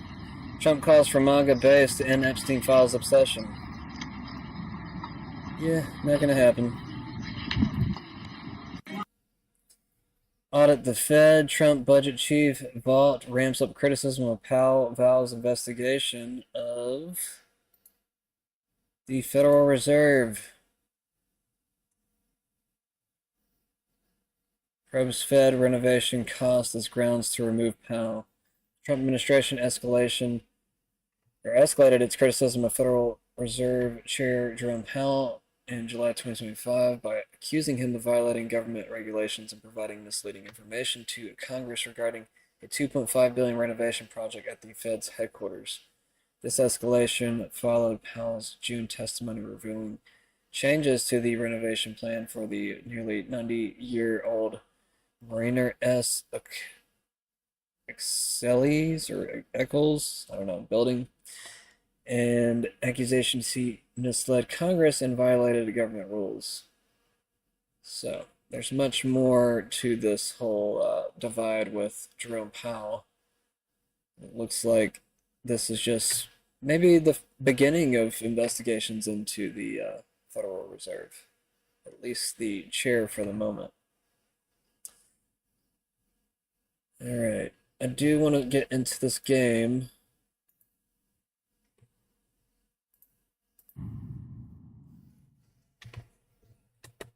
Is it on the screen? No.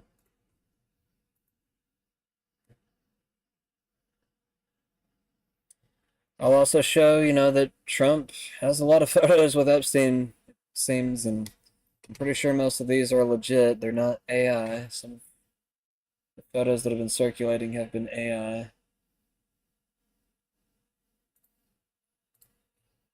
Someone getting picked up by ICE.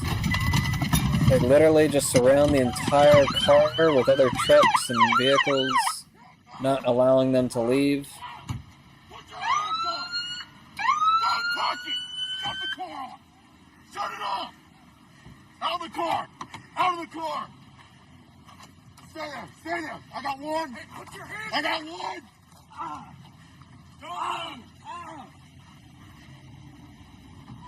Step out!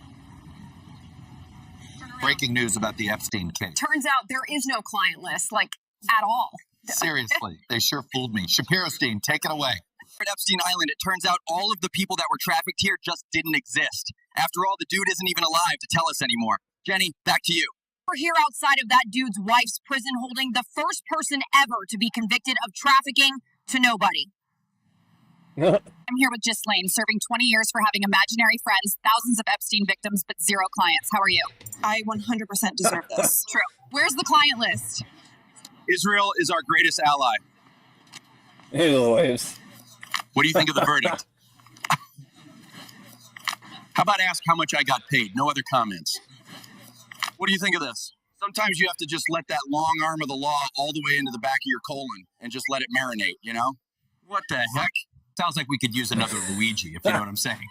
Right. It's almost like the so-called Semites run the court systems. Did you hear what he said? It's like, it sounds like we need another round of Luigi. Or something. Shut it down. My grandparents were in the pizza cost. You know that. How many times do I have to tell you? Now, back to the Goyslop. Sorry, Shapiro-Stein. Won't happen again. In other news, we're down the street from where your grandparents got pizza costed. Jackie goes live from inside Elephantis' hub. We're here at Comet Pizza. Did you hear about the 6 million pizzas? I heard they only did 271,000. But anyways, you want to see my kill room? It's true. Anyone can search the archive for CYM Corporation's files and find out everything. Cut. Okay, we cut that in post-production. Jenny, don't say anything antiseptic. If only everyone saw Hillary's emails, people would understand the whole adrenochrome issue is real. Not now. They're not ready for that. Just give them the Epstein thing and shut them down. Right, John? You're not wrong about that Hillary thing. Anyways, if you're still not following Jake GTV yet, you're legally retarded. Is Ghislaine Maxwell in the seat of honor at the Clinton wedding? The only one. Bill Clinton has a sole daughter. Why is she sitting there leering at this wedding? Please unpack this relationship. Well, she was, of course, Epstein's pimp, She was in charge of trolling the bus stations and the train stations, looking for, children who had no parents or who were estranged from their parents. They're the easiest children to kidnap and. So let me address this story a little bit better, just because, I don't know, I feel like I just clicked on a video, nobody knows what the hell is really going on here. Roger Stone says the Clintons are in full-blown panic as he calls for Ghislaine Maxwell to testify to Congress and reveal the names on Epstein's client list. She made all the arrangements and knows the business inside and out. I'd love to see her testify. So yeah, we have Ghislaine Maxwell coming out saying that she wants to reveal the list or wants to reveal the clients. Not too sure yet. Maybe, just maybe, this could be a part of the blackmail operation to expose, certain people that are talking now. I'm not too sure. That's kind of where I see this going. I mean, with all her connections to Mossad, I mean, who's to say she wants to actually do the right thing right now? I don't think she should be trusted all that well. But then and there again, she's been in prison for a while now. Maybe she wants to make things right. I'm just going to have to wait and see. So I want to play this real quick. Here's 5 fun facts about Jewish Jeffrey Epstein. Number 1, Epstein, in addition to his island, of course, had a palatial New York row house, which was endlessly visited by world leaders, including Ehud Barak, the former Prime Minister of Israel, and countless others. Now, what's curious about that row house is that his next-door neighbor while there, again to Jeffrey Epstein, was none other than Howard Lutnick, the Jewish individual who is Donald Trump's Secretary of Commerce. So one of the most powerful people of the Trump administration was living next door to Jeffrey Epstein.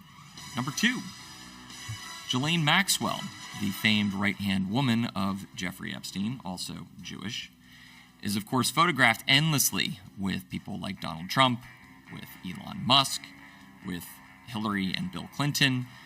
Ghislaine also, of course, was at the wedding of Chelsea Clinton, very curious.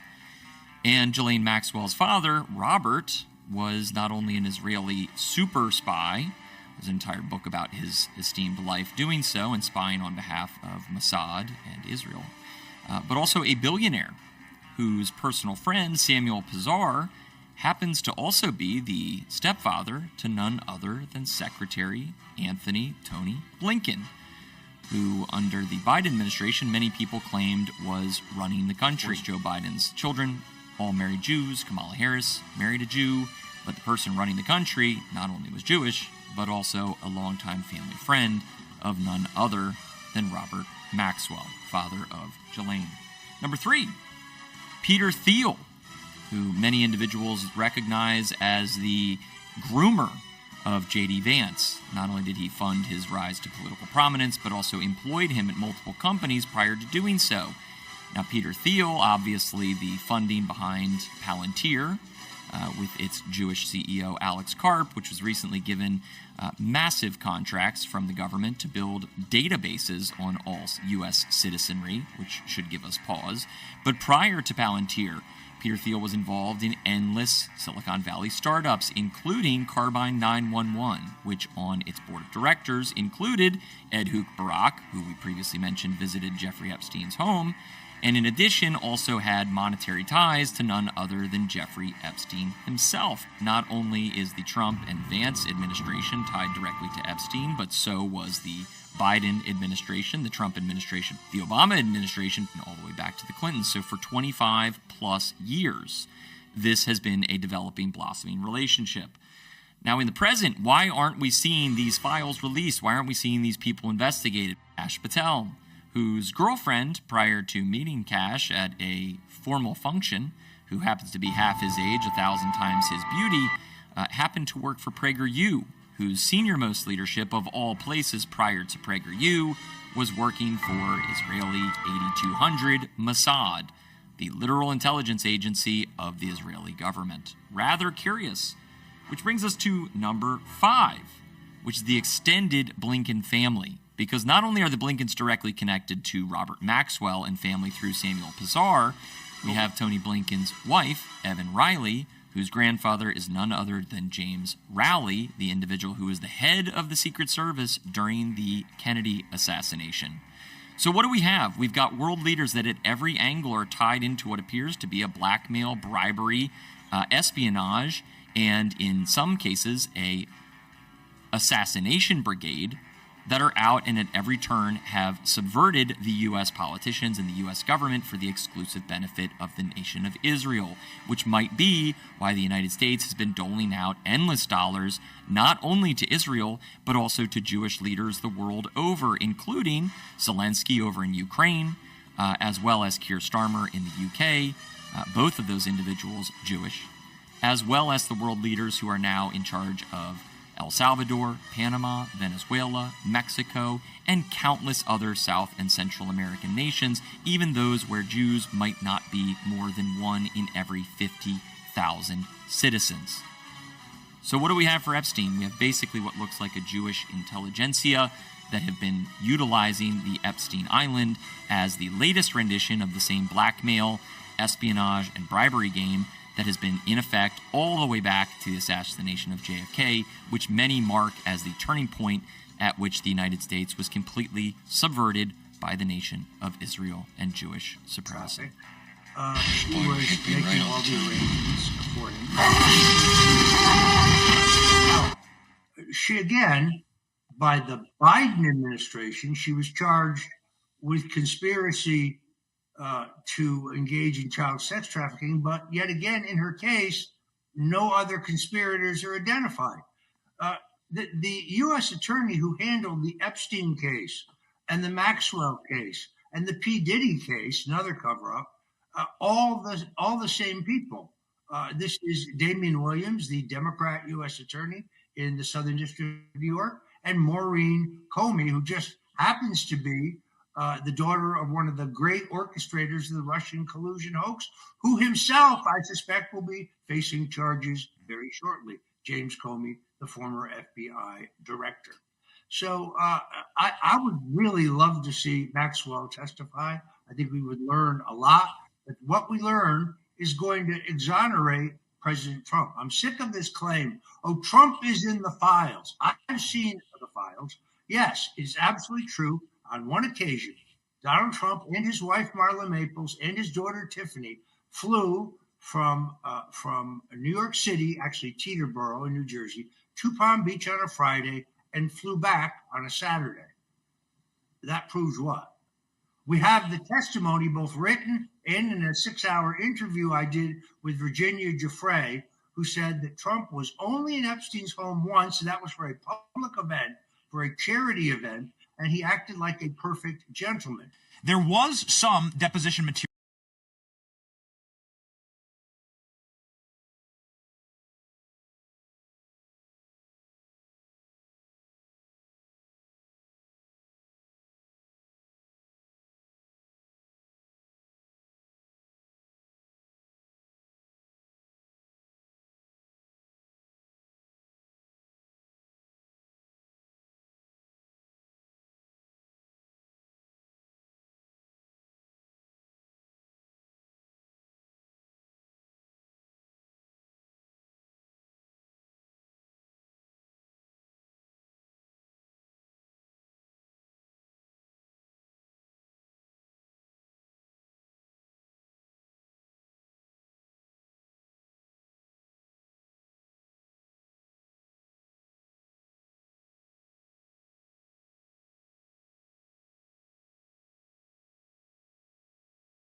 I just realized I don't have my mic on. I was talking the entire time. I was looking for another post that I had made. I'm gonna go ahead and pull it up real quick. Let's see, Trump.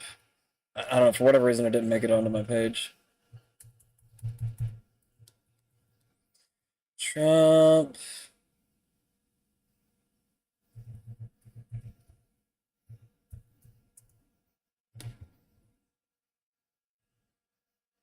I know. I think it was 2009.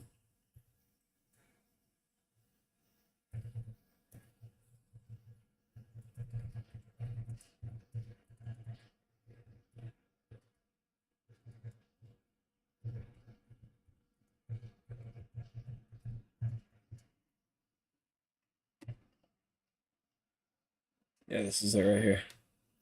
Oh, wait. Yeah, I did see it, actually. I forgot what the front of the video looked like.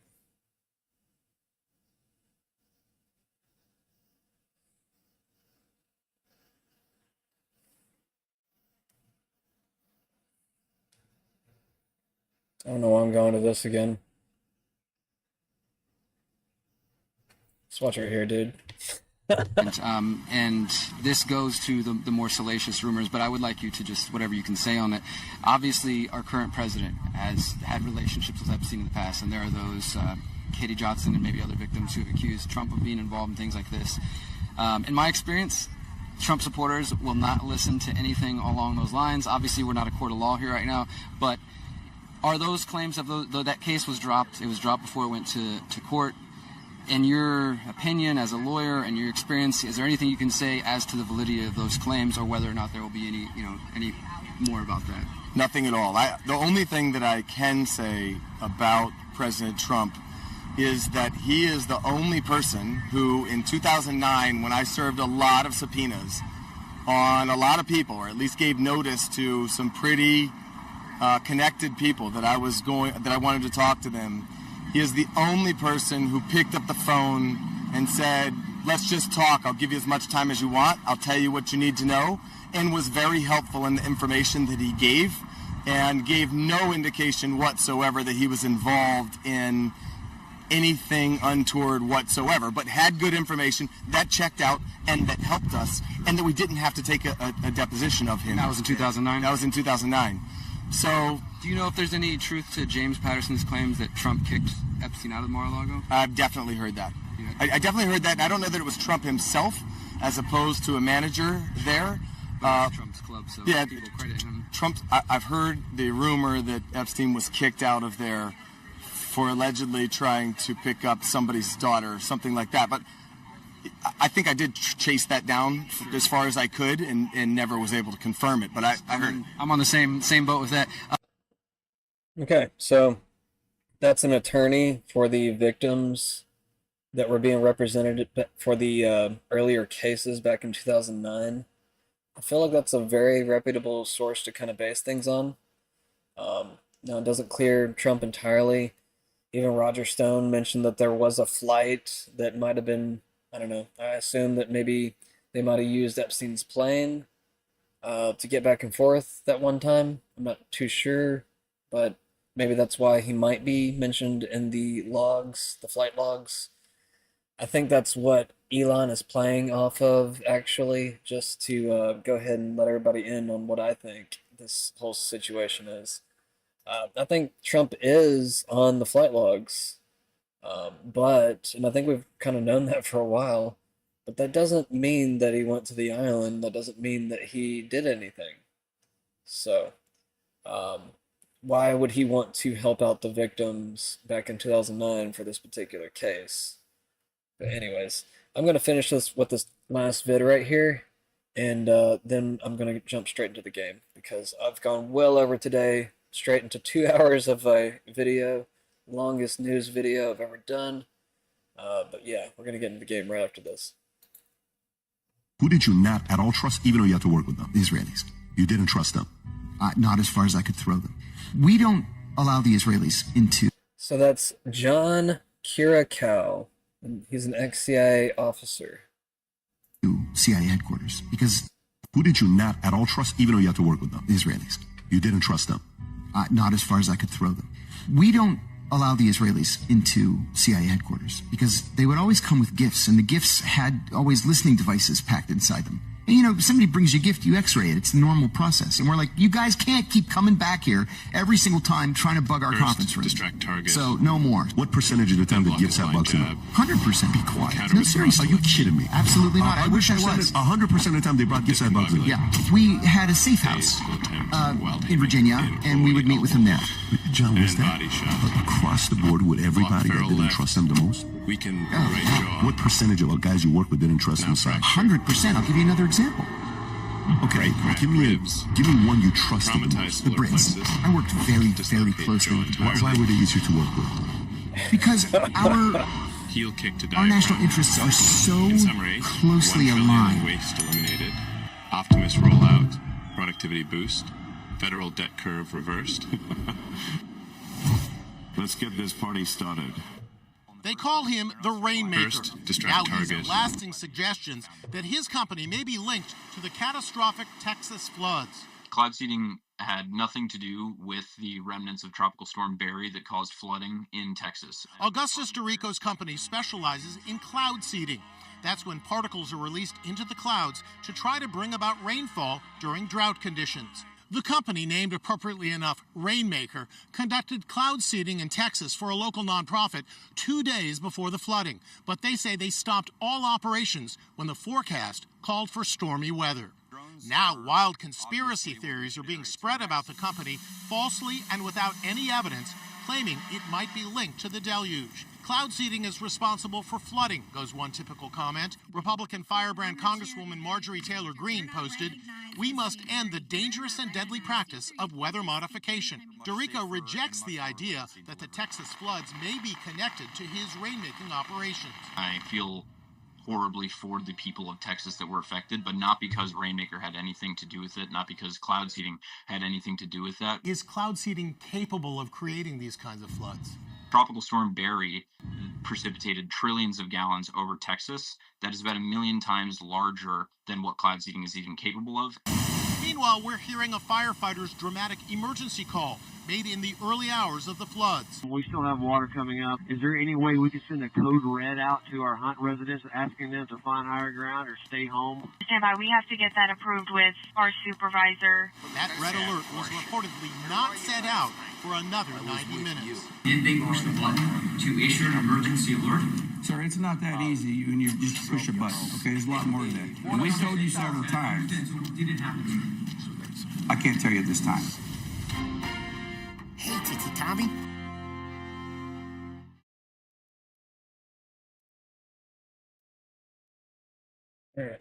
Big day coming up, right? You seen the race before? Kind of hard to miss. Cilieri isn't going to let Morello break his winning streak, huh? No, sir. Gotta send him a message. So, tonight, we will borrow his guy's motor from the track. My friend Bobby is a guard. For a little dough, he'll show you where it is, then look someplace else while you turn the key. I like Bobby already. Sure. Then there's this other guy, Lucas Bertone. You take the car to him down under the Giuliano Bridge. He'll, tune it a little. Make the race tomorrow more interesting. Then I take the car straight back and Bobby can stop looking someplace else. But you gotta be quick. But Bobby comes off shift at 1:30, and then the next guy, he's an ass. Oh, hey, if you need somewhere to keep your motor safe where no one can take them, feel free to use the garage. Carlo finally got around to clearing it out. Thanks. Good to know.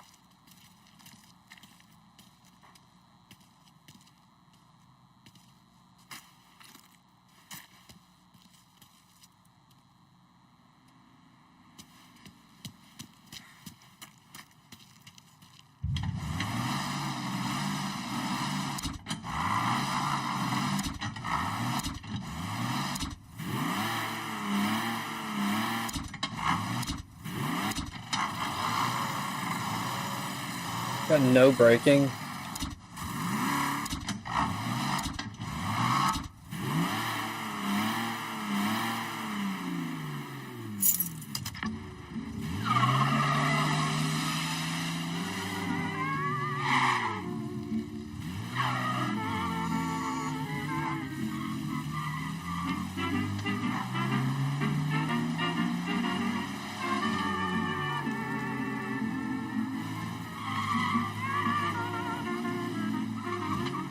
I got something on my screen.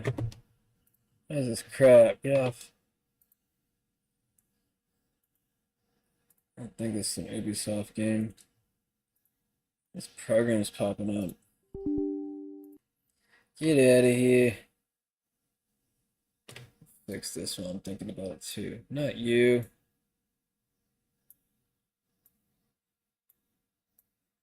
There we go.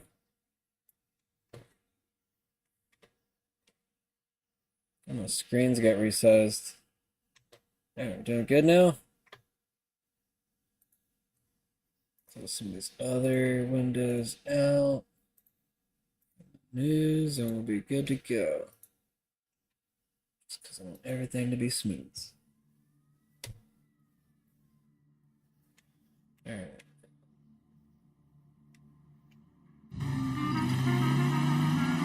Okay, now I can see the GPS.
You Bobby? Yep.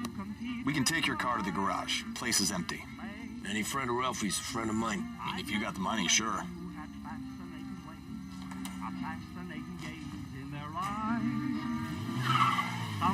Tomorrow morning they start coming. Whole city. They smuggle in hooch. There's fighting. I hate it. Ah, come on. Name a better place to pick up a dame than this place this weekend. Don't get me started.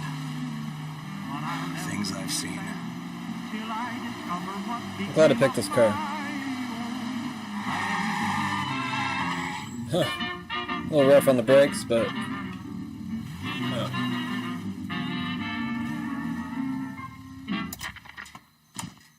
Okay, this is it.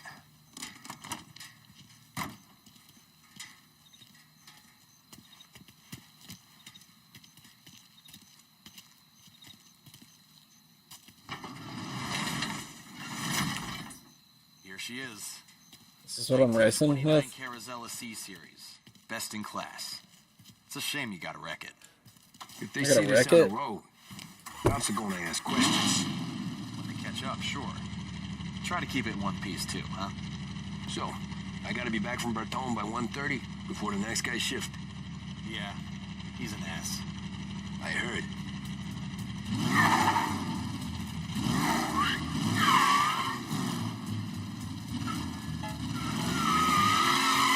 Ooh, this is fun.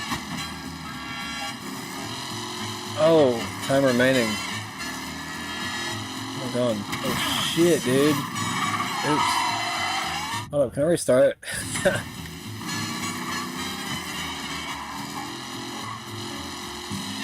Need to brake better.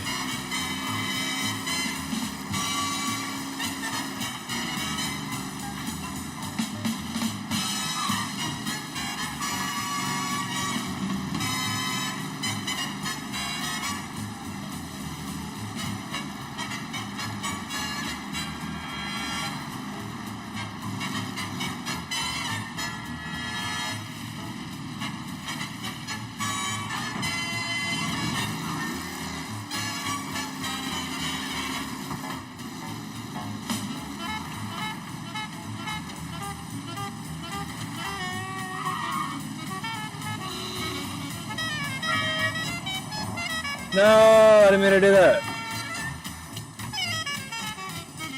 Damn it. What was the last game that I played where X was the horn? Oh yeah, it was Cyberpunk. Shit, that's what just happened. I was trying to frickin' press the horn button. Let's see if I still make it. If I still make it, then we are legendary. Whoa, no, no, no, no, no, no, no, no, no.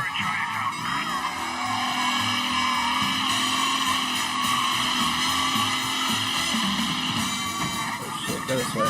Get on the road.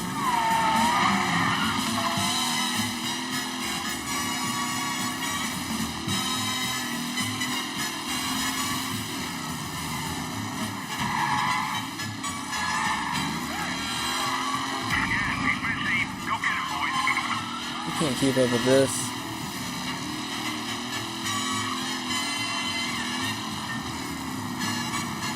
Can't keep up with this.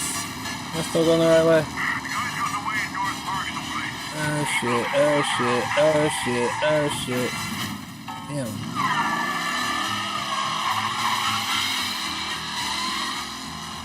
I got 1 minute. I wonder how close I am. No, damn it. Fucking A.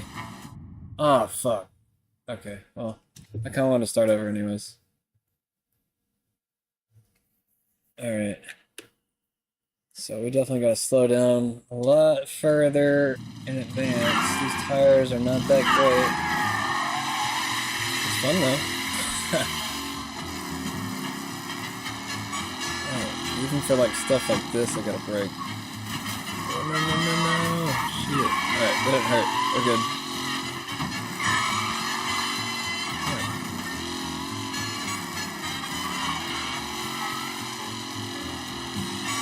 Actually playing smoother now, so.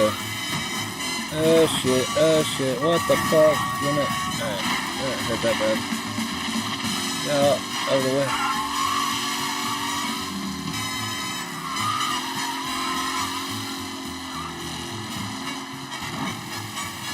Ooh, that was close. No shit, I shouldn't have done that.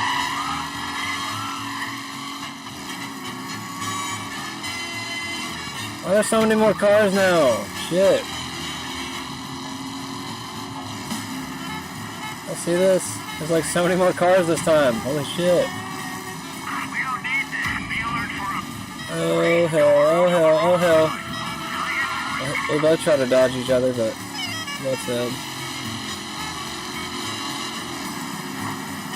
I don't remember going this way.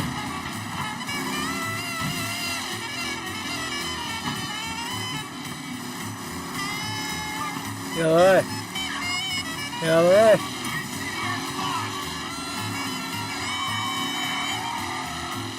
Damn.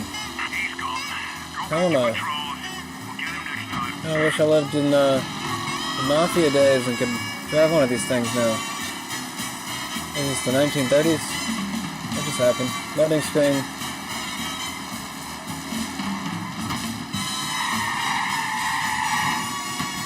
Oh yeah. Did a lot better that time. We got a whole minute and a half to spare. We should go to McDonald's. Actually, no, no, no. I don't know what the fuck I said that. At least go to Arby's before McDonald's. Actually, I don't condone either one of those.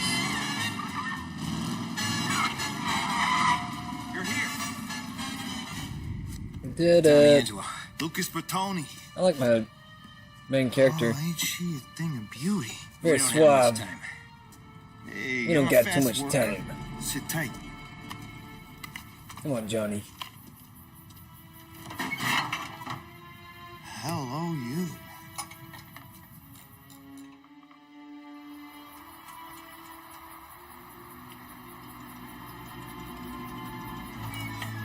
Okay, she's done. Thanks, Lucas. I gotta get back before anyone catches on. Go easy with her.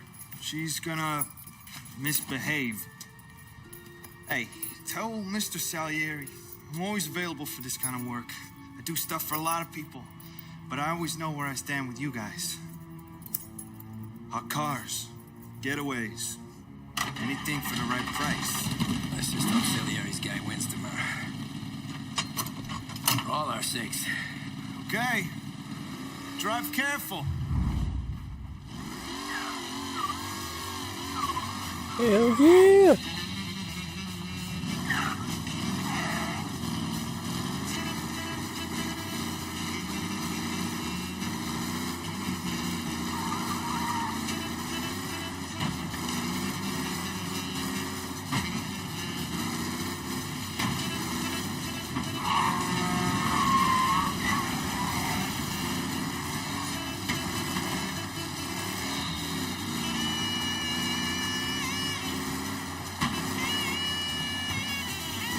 Engine gets too hot now.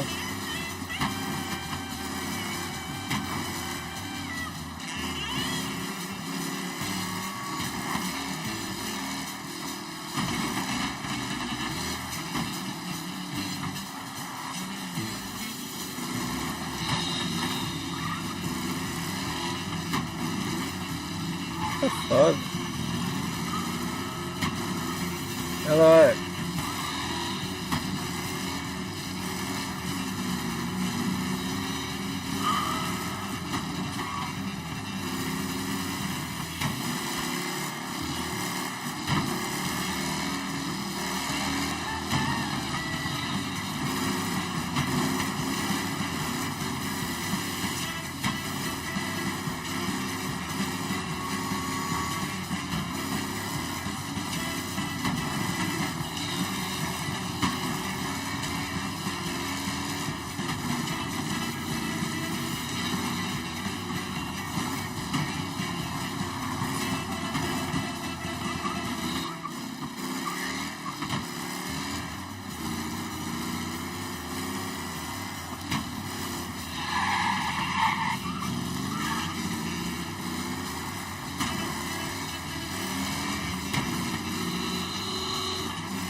Okay, there's the one. I should have known.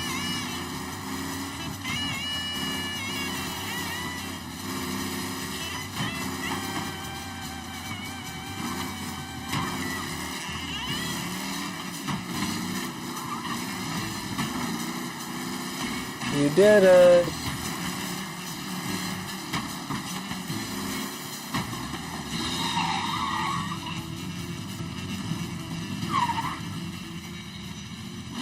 Oh, you're back.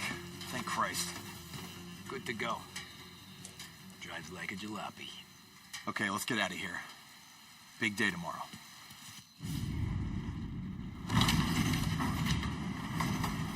You gonna race it now? Hell yeah.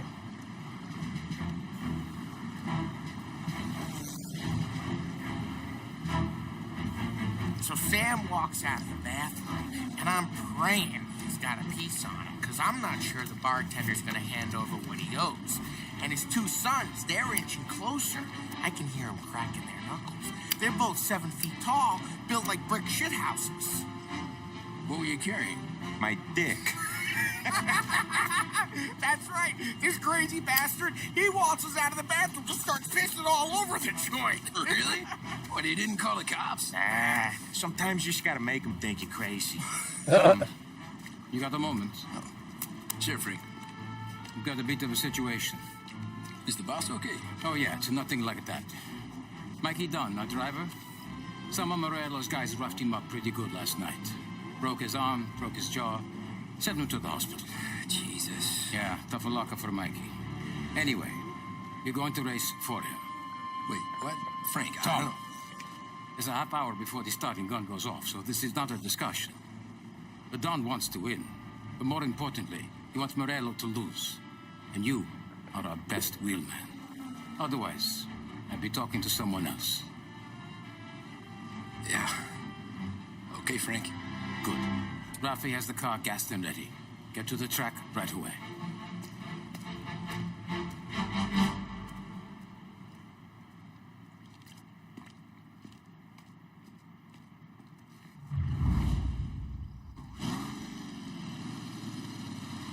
From Europe, we got the hotshot favorite, Martin Lichtenberg, taking some time out of the International Series to compete with us today. Got some news from the grid here. Lost Heaven local favorite Mikey Dunn is out. Replacing him is Tommy Angelo. Well, I'm sure you'll all join me in wishing him good luck. They're lined up on the grid. They're ready to start. They're off. Lichtenberg's in trouble. There's something up with his car. Lichtenberg is out. The favorite is out. Yeah. Who's going to survive the Lost Heaven Circuit's famous? Oh, damn. Get him out of the race.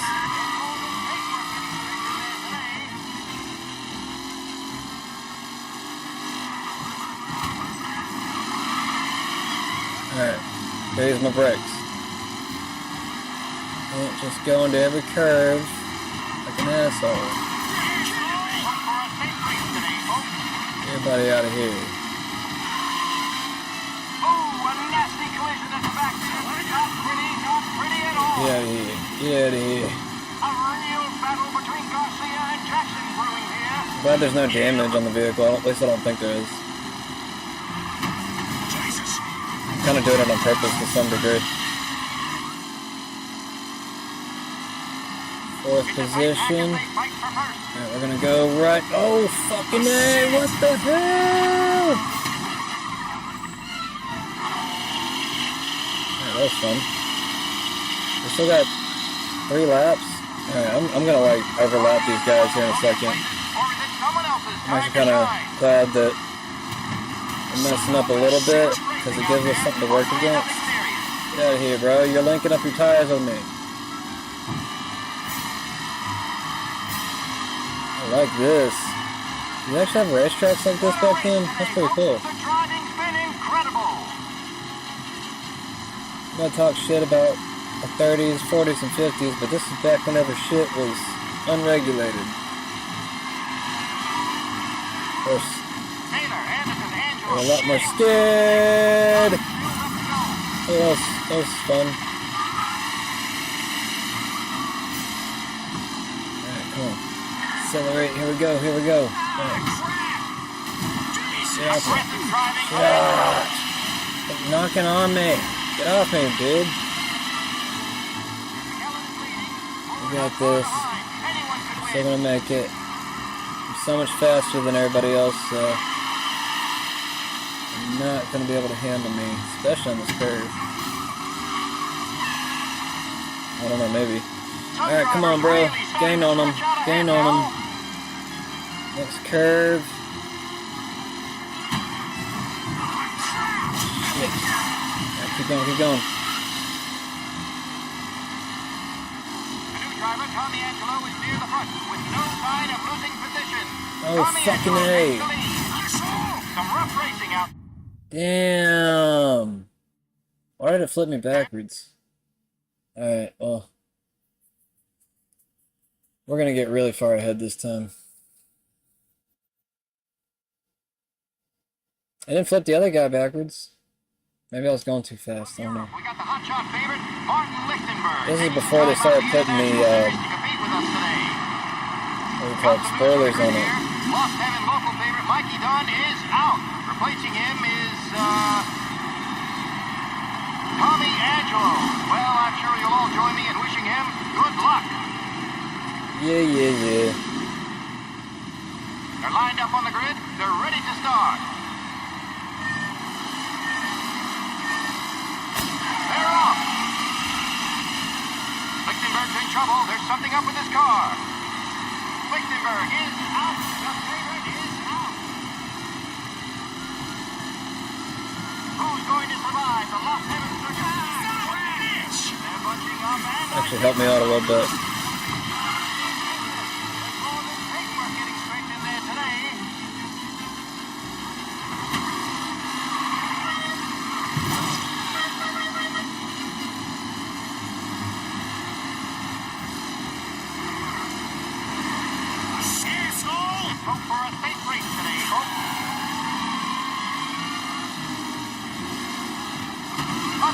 There we go. We're in first place now. Alright, let's get really far ahead.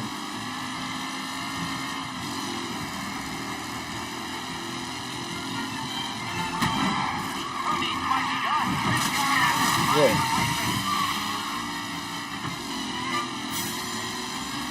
Oh, cars are get harder. Oh shoot. Okay, that was good. That was good. Oh, fuck me. Oh shit. Here we go. Here we go. Come on, come on. Alright, I need to avoid that little hump. So don't do that. Are these the final podium places, or is it someone else's time to shine?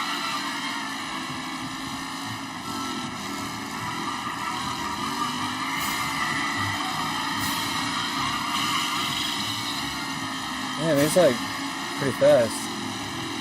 Wasn't that fast before.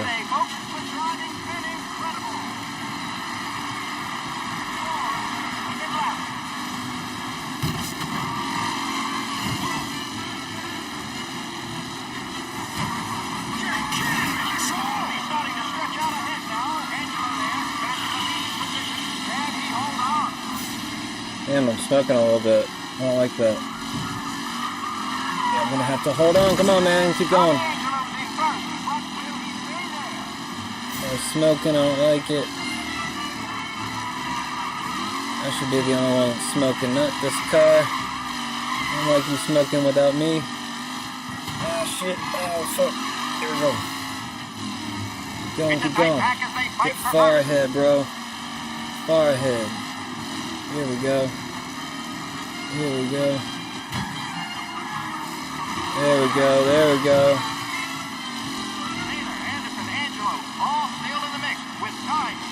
Alright, don't hit the hump. Don't hit that hump. Oh. Alright, we're good.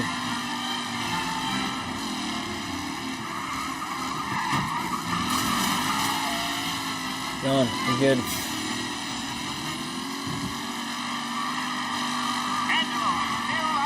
Far ahead, bro. Yep, we're gonna hold on.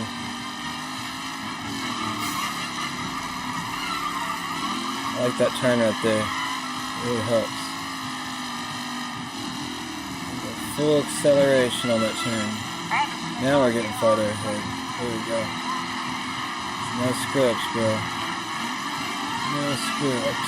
Don't make it. Slow down. Oh shit, here we go. Keep going, keep going. We're good, we're good.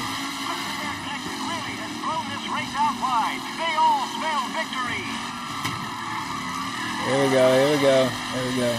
Yeah. Alright. Like having a decent lead now. No screw-ups, please. No spin-outs, please.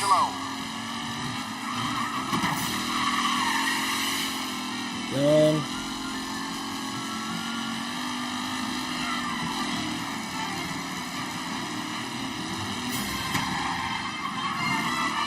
There we go. Yeah, that was beautiful. Alright. There we go.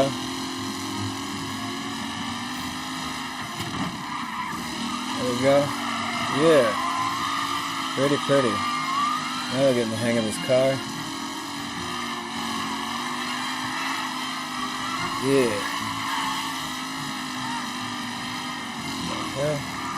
That's screaming at me.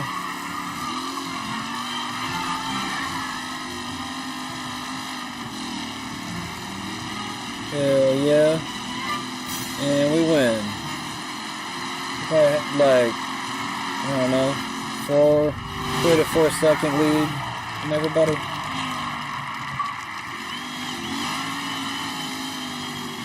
I don't know, probably more like a 2 or 3.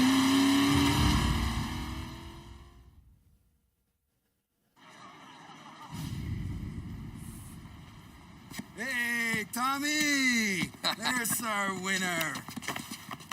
Hey, Tom. Just want to thank you for stepping in like you did. I had 6 months rent riding on that race. I'd be homeless now if not for you. I just did what the Don asked, Lucas. Well, you gotta let me find a way to repay you. Stop by my garage when you get a chance. I might have a line on something that'll turn $1 for you. Sure. Thanks. I knew you wouldn't let us down, Tom. You made us all a lot of money today. Morello's gonna be picking up pennies off the sidewalk for weeks. Hey, what about the European? He's probably wearing cement boots by now, the poor bastard. Here. You earned every dollar of this. Take your girl out somewhere nice. Thanks, boss. You got a girl, right? I don't want you blowing all that on booze and whores. Something, huh? Cheers. Nah, but maybe I'll buy my mom a new coat. Good boy. Go get yourself a drink. Congratulations, big hero. Nah, just got lucky's all. Well, I had my money on the other guys, so drinks are on you. Oh.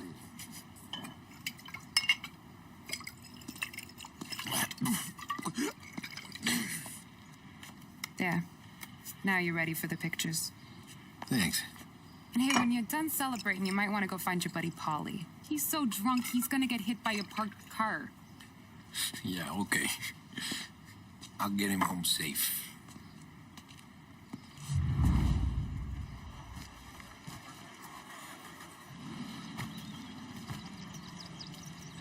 Paulie and the rest of you pals have drunk through half my bar already. You found him yet?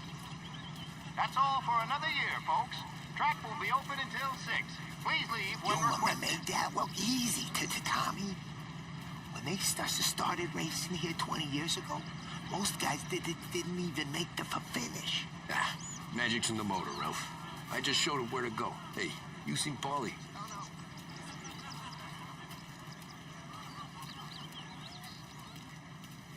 My hero. You're a natural wheelman, Tom. You seen Paulie anywhere, Vin? He said he was gonna go eat to soak up the booze. But I never seen cannolis come that big.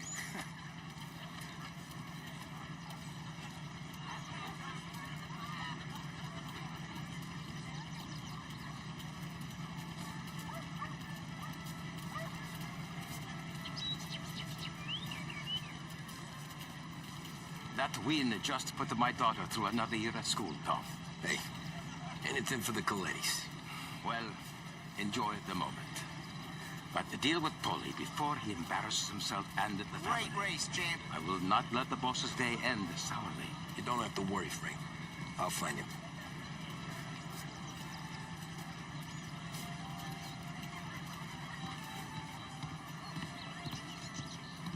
I've been asked by the LHPD to remind all racegoers that the sale and consumption of alcohol is strictly prohibited, and arrests will be made. Thank you. Great race, champ. Hey, last time I saw you drive like that, Tom, I had a gun to your head. You saying there wasn't one today? When our side of town is drowning in dung, that means you're safe. Hey, you seen Paulie? Guy's soused. Came through walking sideways. Yeah, I heard.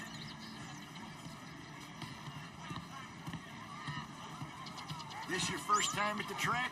Last year I heard the motors from my apartment, but that's as close as I've gotten before. They'll start to try to clear us out. How'd you drive after the tune-up? Tried to go sidelong at 5 brick walls, but we made it. You seen Paulie any place? Came by 5 minutes ago, maybe. Looked like it had a smell from the barrel. Sounds about right.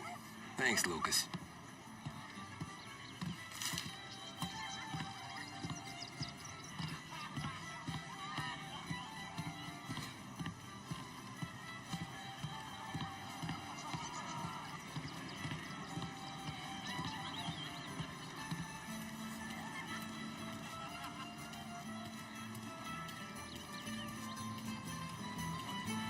I'd ask again that people please leave when requested. And Is that a food truck? imbibing illicit substances. Let's not make it like last year, folks. 1950s food truck. Oh, thank Christ you're here. If your friend keeps this up, the other guy's gonna send the cops over. Yeah, I think Paulie's big day at the track's over.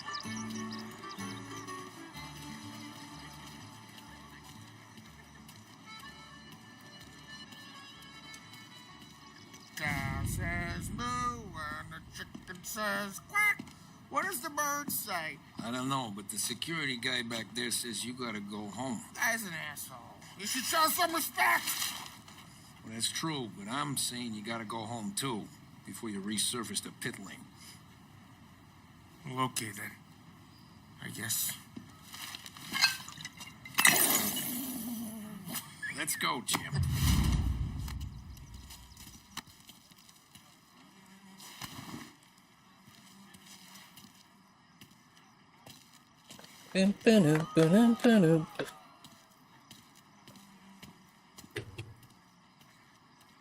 One second.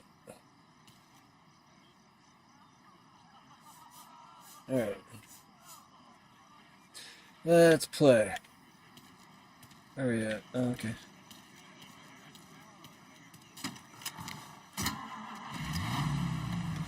I'm glad the game is playing a lot better tonight.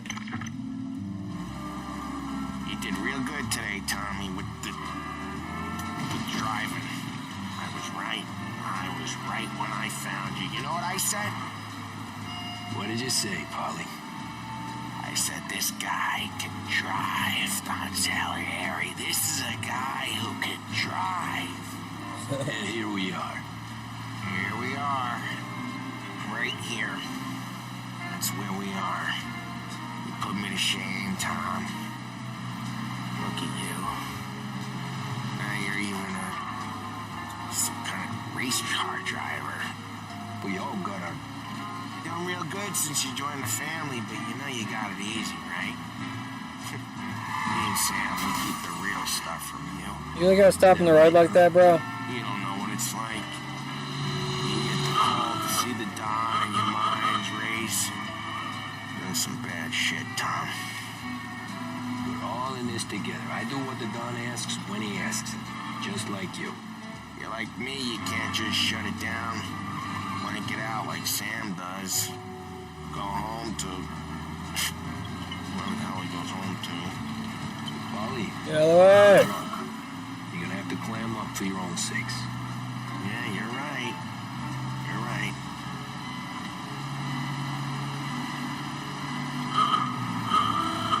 Tom, I wanna get with the lady. I'm not helping you with that today. Take me to the ladies! Take me to the Blue Tropics. Oh, no, I ought to take you home. The bridge. Take the bridge over the island. Take you to the ladies. Take you to your sweet patooties. I don't know. Taking you home seems more classy.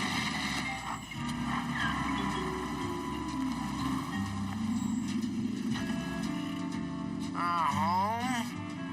Throw me a home.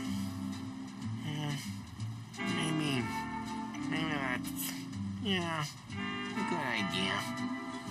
Yeah, well, okay, I'm gonna, Sweet dreams, tough guy.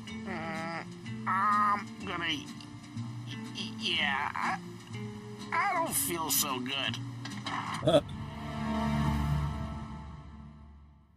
Chapter complete.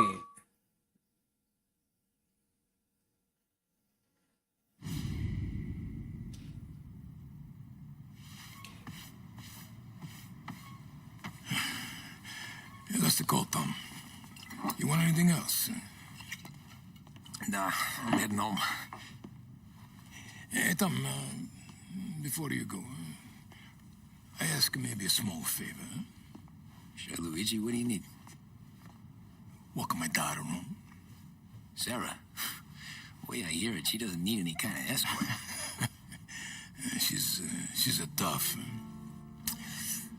There's this pack of boys near her place. The punks, you know, cattivi ragazzi. They talk blue, make advances. Sarah, she gonna speak at the mind. But maybe she says something they don't like. Things that get ugly. But if you working at home, this will remind these punks she's the Don's a goddaughter. No problem, Luigi. I'd be honored. Benny. Sarah, time to close.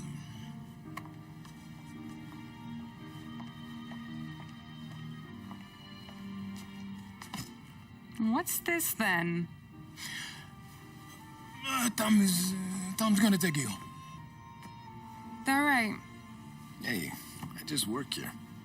Make sure nobody bother you. Fine. If it'll make you feel better, Pop. Hey. I'll see you tomorrow. Let me get my coat. I'll wait for you outside.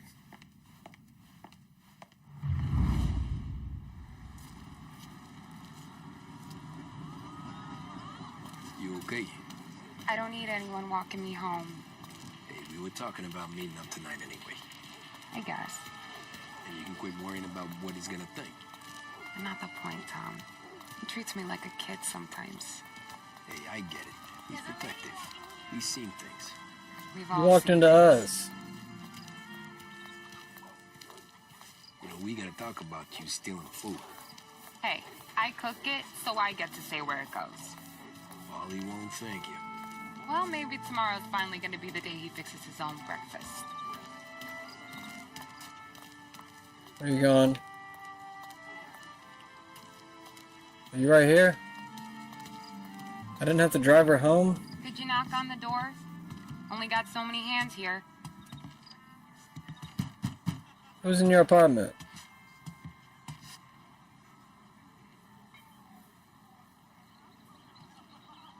What are we waiting on? Sarah! That for me? Yeah, though it's not as much as last time. It's enough. Nona thinks you're an angel. The Dawn hates seeing food go to waste. And this has gotta be Tommy. Sarah told us all about you. That right? You're a famous race driver, Tom. Everyone talks about you. Yeah, she's right. They do.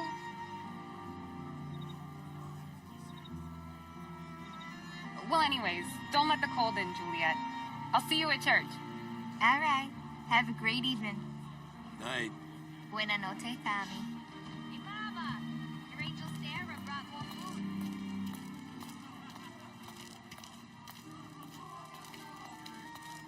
It's nice you do that. That? Well, a lot of hungry people on this block. Yeah. Well, it's a good night for a walk anyway.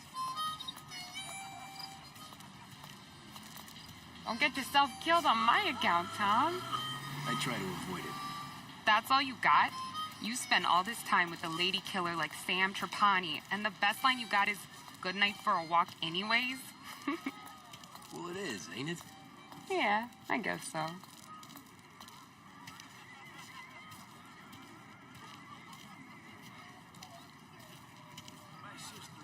Flowers for the lady, Signore? Nah, we're good. Now I don't get flowers? When you let me take you on a real date and not some walk home for Luigi, then you get the flowers. That could happen. If Pop's not gonna stop me seeing one of yous. I think he knows anyway. Luigi? Nah. These guys have been creeps to me for weeks. But I didn't tell you as I know what you like. I mentioned it to Dad this one time, and all of a sudden he gets you to be my knight in shining armor. So yeah, he knows. Huh. Well, like I say, means there's no problem with me. If he did, you wouldn't last long. I know what happened to all the other guys I dated. I helped hide the bodies. So now we are. I've been trying to keep you safe, Tommy Angelo. All this time. Let's go someplace. Tomorrow night, maybe. The pictures, maybe. You can get your flowers. That'd be good.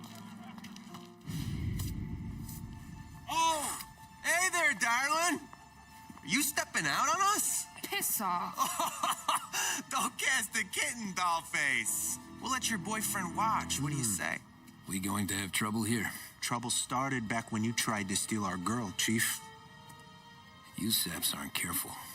You'll end up in wooden overcoats. Last chance to walk away. We ain't frails. We know who you work for. Salieri might have been the big six when he was younger, but he's all washed up now. It's only a matter of time before Morello punches his ticket. I don't need Salieri. Or anyone else. Not for this. Well, then let's see what you got, cake eater. Where you going there, sweet cheeks? Back off! Doing great. Got some kind of dishes. Get away from me! Twist like who's wasting on that grease. Open him up. Let's see some blood. You even touch me and you're dead.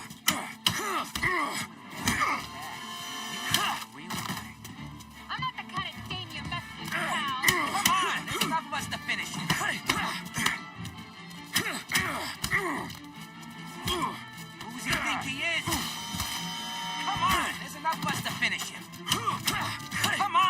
up was to finish it.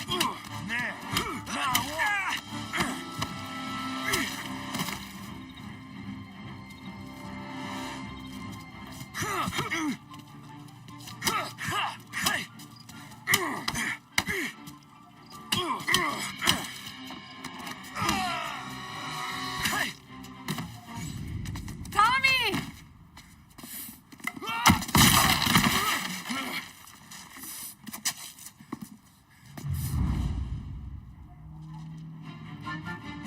My turn now.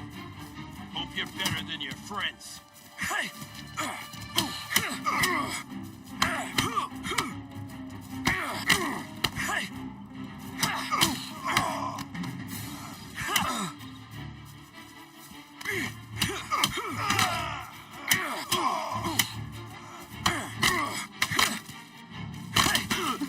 The fuck?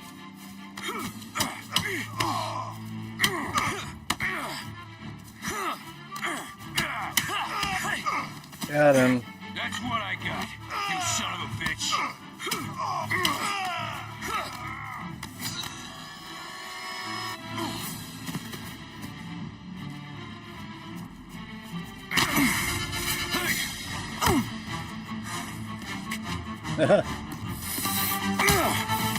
You got a good right hook, I'll give you that.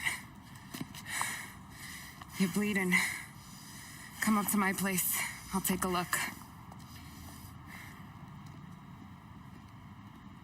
All these dudes like out in front of her place.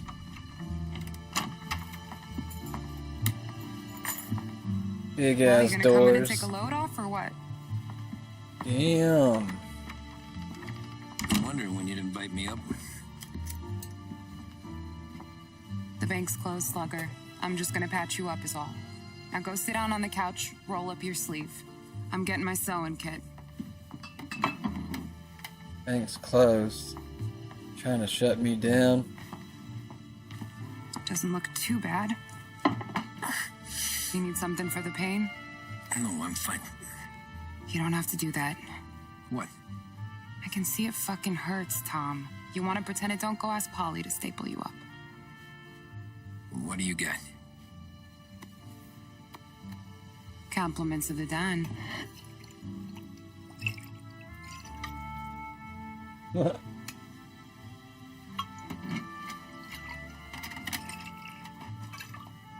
Take another. All right. You gonna grin and bear this? Yeah, I'll be okay. Good. Because I don't need the little old lady next door complaining to the super about all the racket. Just be quick about it, will you? It's gonna take as long as it takes. The sloppier the stitch, the uglier the scar. That right. You stitched up a lot of fellas. Just my father. Ma would really go after Luigi sometimes. He got pretty good at ducking dinner plates. So one day she stabbed him with her knitting needle. Right through the hand. What for? 'Cause she was an ugly, jealous drunk. There. Not my best work, but it'll hold. The scar will be something to remember you by, if nothing else. You're staying over. Can't have you stumbling through the neighborhood pie-eyed. Not when them hoods are out looking for you anyways. Yeah, okay. You got an It's extra pretty cool. blanket or something? No. And the heat's out.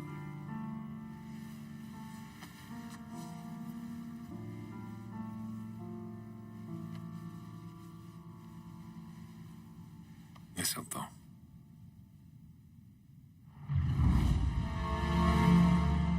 Hell yeah. Got me a girlfriend.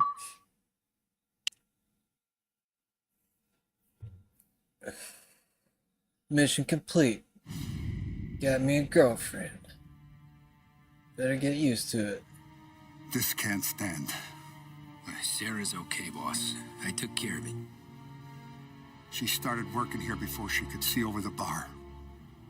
I don't have a daughter of my own, Tom. I'd do anything for Luigi's little girl. So would I. We all would. That's right, boss. Anything for Luigi and Sarah. Do those bastards think this is fucking Luna Park or something? I'll rip them apart with my own hands. Our business is protection. But who's gonna pay up when they learn we can't even protect one of our own as she walks home from work? So what do you want us to do? Teach these boys a lesson. We did protect her. What are you Every talking about? bone in their bodies. Put them in wheelchairs. We're already Bust their dead. faces up so What the hell? bad, even their mothers can't look at them without screaming. We know where they're holed up. My friend on the force says we should start looking into Chinatown. Then Big Biff will know something. What are they doing in Chinatown? Tommy, go to Vinny, get us some gear. Meet me at Biff's place. Yeah, okay. Leave these punks laying in the street. I want everyone to know we do not allow mad dogs to run wild in our neighborhood. You got it, boss. Some of these sons of bitches could still be on our turf. I'll check the neighborhood. Make sure they're gone while you see Biff. Good hunting. Yeah, same. Okay, so when you're done with Vinny, come find me in Chinatown. Sure. Let's go bust some heads. These punks showing disrespect. Where's the respect in this city gone, Frank? I got guys calling after Sarah.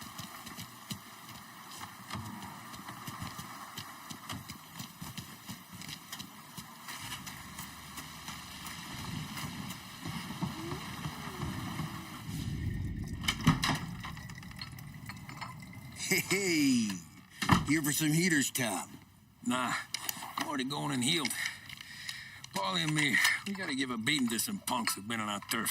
I don't want to pull this and piss in our own street. There's something to bust heads. That's all we need. Sam turned over some guy's warehouse and, autographed by Babe Ruth himself, the guy said. I mean, that's horse shit, but they bust heads. Your punks won't have time for questions. No, they won't. Thanks, Vinny.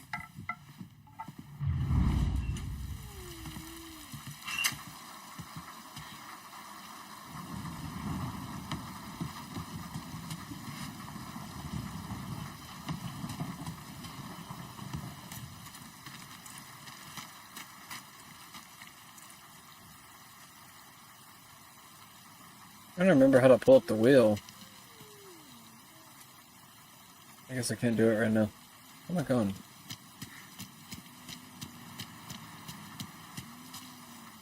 Am I supposed to grab one of the cars? Hold up, let me look at the map. I'm not. Does it not show me on the map? Where am I?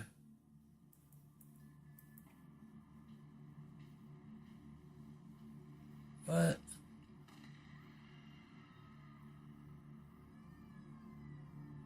Is that me? I think that's me. Yeah. So, it's not that far away. Still gonna take a car.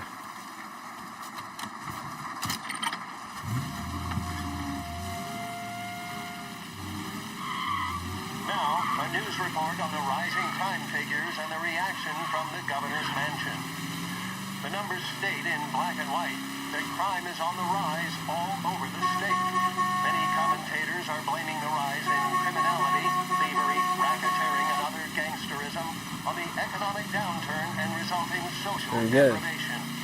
In the greater Lost Heaven area last year, there was a sharp increase in the number of gang-related incidents, and the chief of police was moved to create a gang task force, known informally as... They didn't get on the reflections. But Governor Wells, who has suffered criticism for his handling of the increase in violent crime, thinks otherwise. He said, there can be no dispute that times are hard for many. Jobs are fewer and farther between. But that simply is no reason to bite one's thumb at the rule of law.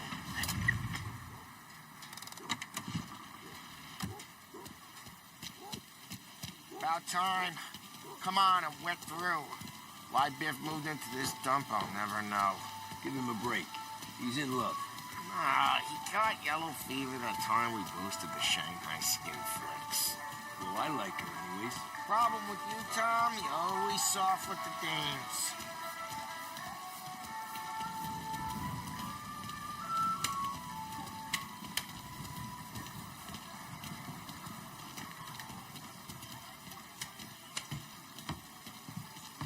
Biff, you fat bastard. How you doing? 出貓老千，你爭我哋錢，將你身上所有嘅錢擺晒出嚟。Dollface, great to see you. Call her off, Biff. We got business. Upstairs, please. 冇用嘅廢柴。So, what's the beef? Need some information. Got some jokers causing trouble. They mess with Luigi's daughter. Plenty of hoods around. You got any more? One of them's a weasel named Billy. Pals with a prissy chump and a bruiser with a bald head. Right, I know them. They're set up in the old service station a block over. They hawk some gear every now and then. Small time. That's why I knew to come to you, Biff. You're good with small time. Out the back, cross the street. You'll find them there. Thanks. See you around. Hey, Paulie. About that dough? Relax. Just waiting for my guy to come through. It'll be next week. Just sit tight.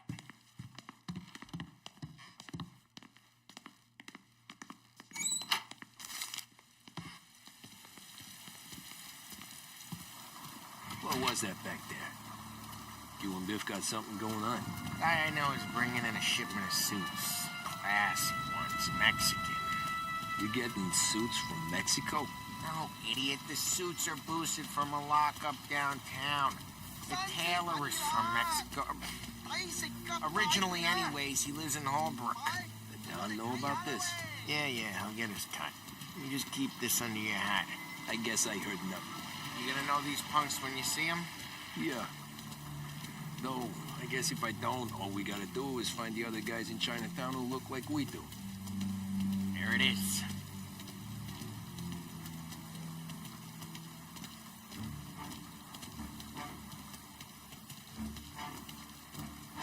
Here's how we do this. I walk in and start beating people. You do the same. No shooters. You take long thinking that one up. Nah, this plane gets used a lot. I think we gotta go in through the side.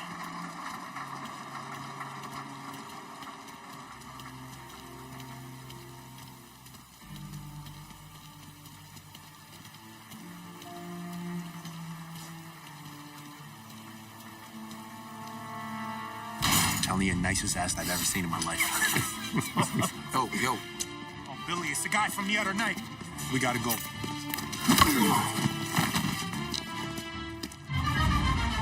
Help me over here! Get out here! Let's go!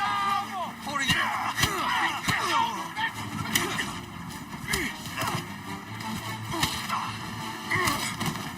Don't mess with us again.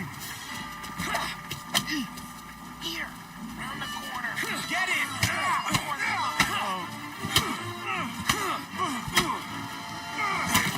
Ah, shit! Put you down! Oh, Jesus!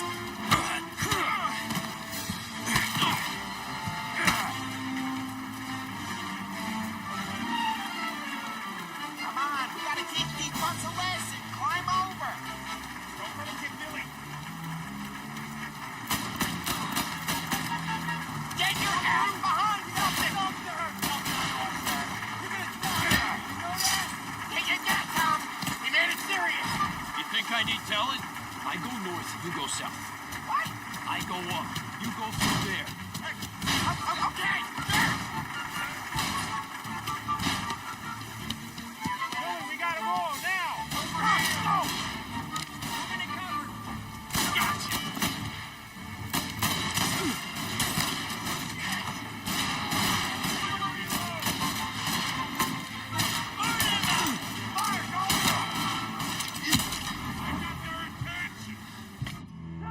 Oh shit.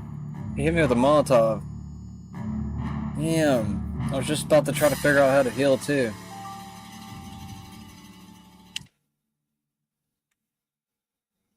I need to figure out how to use the wheel again.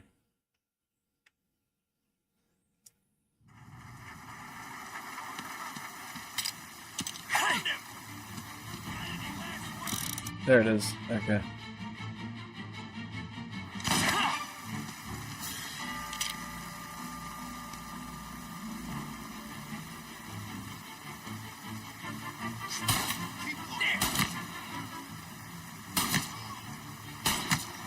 Get him. Billy, we gotta move now! Run, go! Move up his side! You're mine! Moving to cover! Get him off my ass!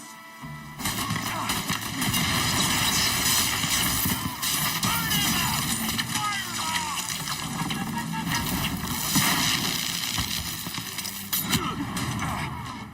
off! Oh shit, he got me again. Damn it. No, don't restart. That was almost hit restart chapter.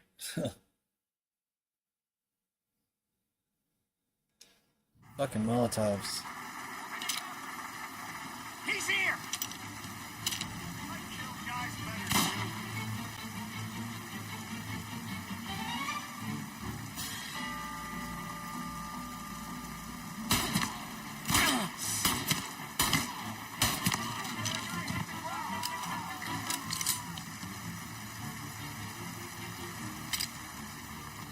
Billy, we gotta move now!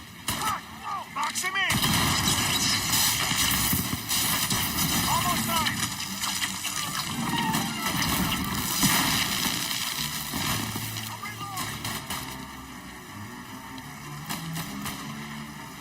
How do I heal?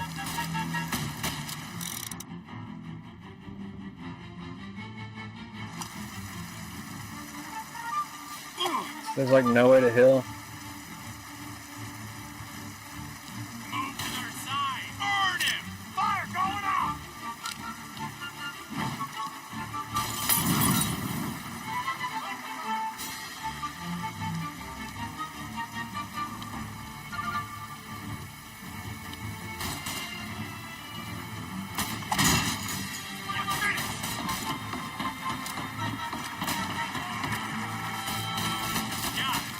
Come on, you punks!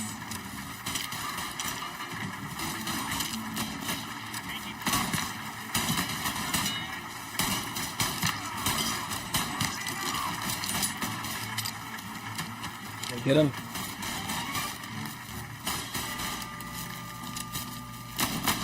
Ooh, I got a bolt action. Get on their side!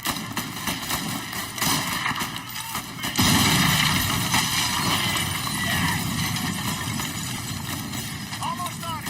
Things are getting serious.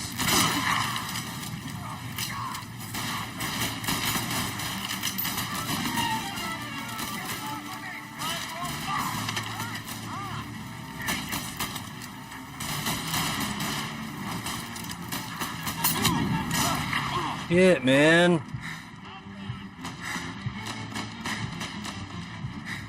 It's fucking Molotovs. Is there a way to heal?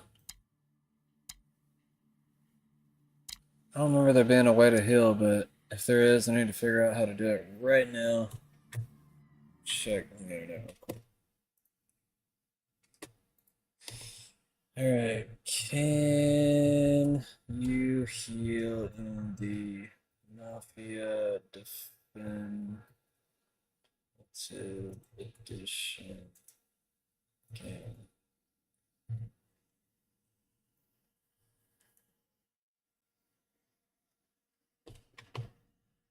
Yes, you can heal. Feature several methods to restore your health. One of the primary ways is using first aid cabinets, which are located at mission locations. Accessing one will heal the player. Additionally, there are heal stations scattered throughout the levels, which are essentially for fully recovering health. In some cases, you can also find first aid kits in the walls, missions. Damn. Alright, so I gotta look for that somewhere.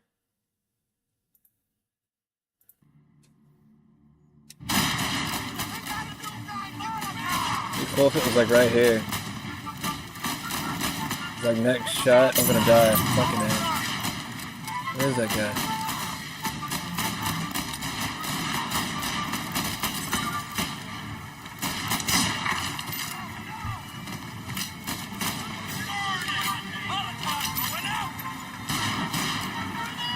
My guy, fucking A, he got me.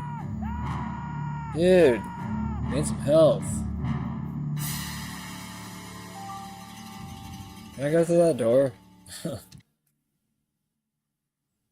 Alright, I can't get hit at all, basically. Unless I can find a health station nearby. Somewhere. I don't see one though, damn it. That's kind of hard.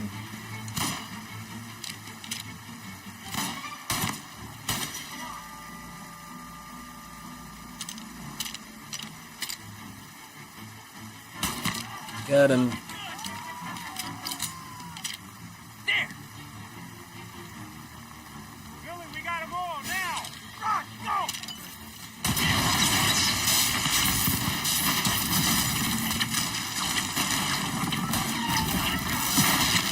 Got him.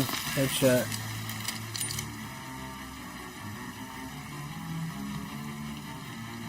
You're mine. Got him. Headshot. Yeah, I'm doing good this time.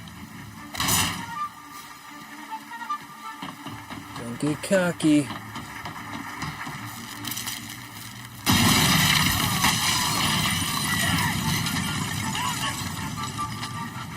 Ready for trouble.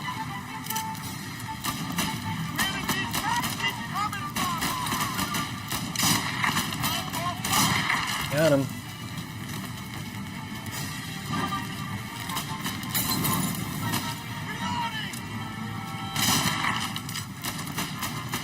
He's still alive. Come on, motherfucker.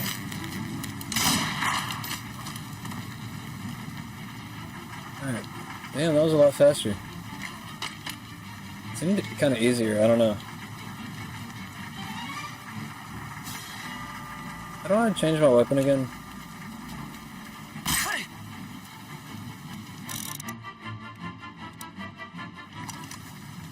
Clear a path to Billy, Tom. We get to that punk for all the other punks. Take them down.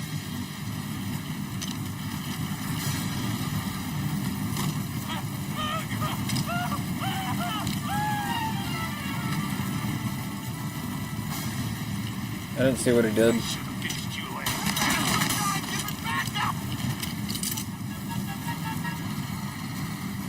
No health kits anywhere?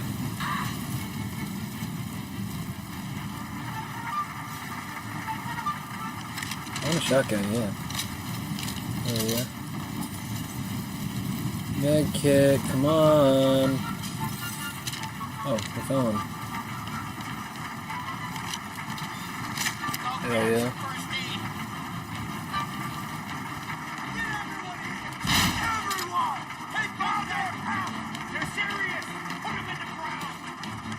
You started this. Not us. Sit down. Burn him out. Fire going off. Your boy, Marvin, get some. Get him off of me. One of them's hurt bad. Another buck down.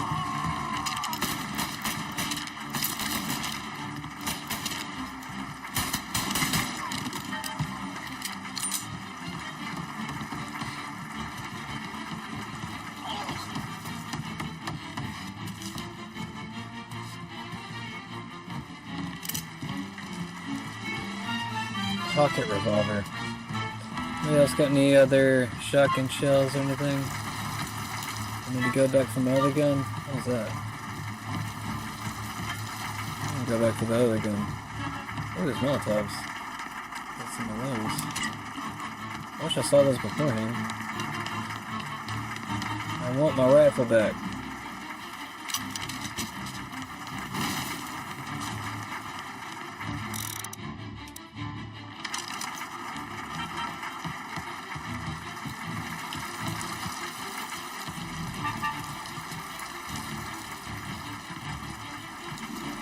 I want to pick up the gun.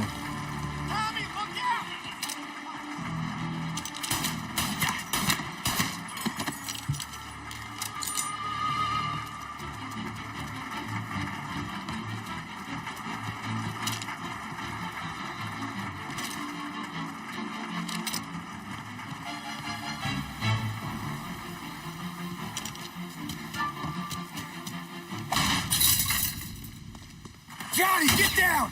Oh, come on. Get out of here! Shit, we gotta get to a car, Tom! Scram! This looks nice. Come on, we can't lose him! I'm reloading!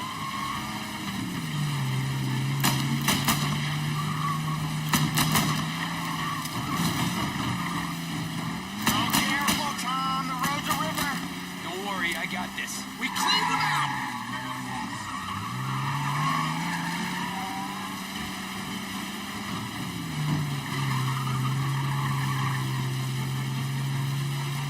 You ever seen guys piss their pants this quick?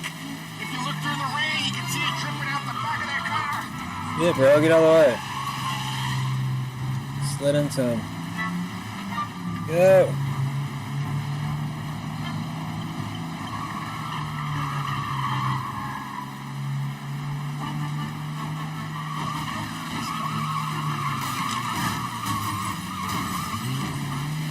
He's out of control.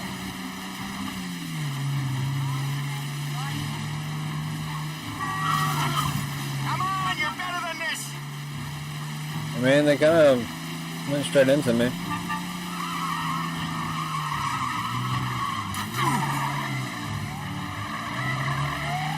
I'm better than this. I'm so sorry. Oh shit, why am I not shooting at him?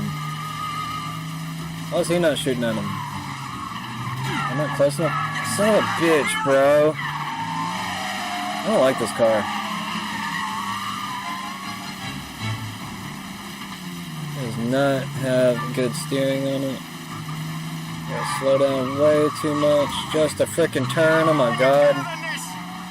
Yeah.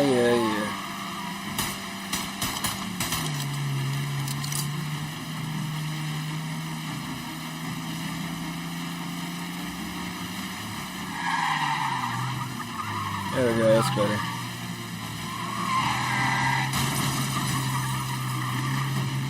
They wreck. Dumb son of a Oh, they bitch wrecked. just wrecked himself. Well, they're not walking away from that. Oh, hell yeah.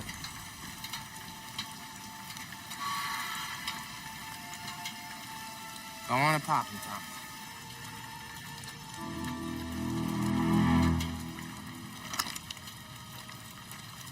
No. No, wait. Please. Please, I don't want to fucking die, man.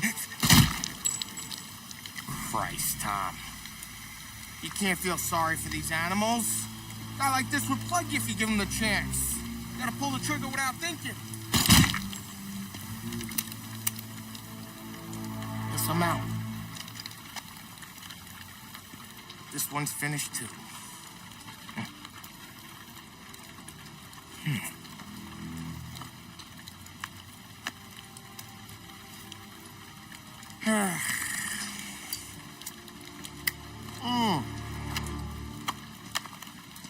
Oh, Christ, Tom. Snap out of it. You remember what those guys wanted to do to Sarah? Yeah. Just, Hey. Let's get out of here before the bulls show up, huh?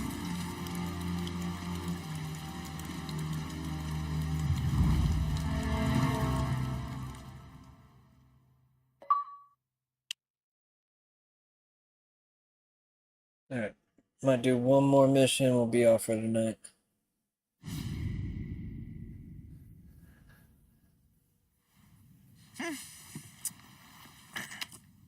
simple straight.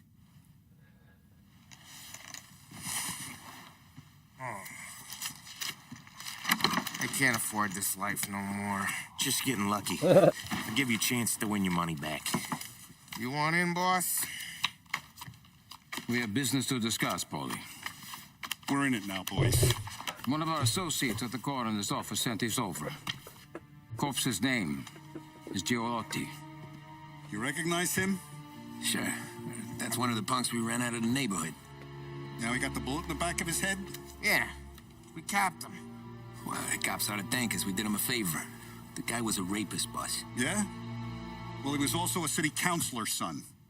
You want to drive a politician into Morella's arms? There's no better way than killing off his family.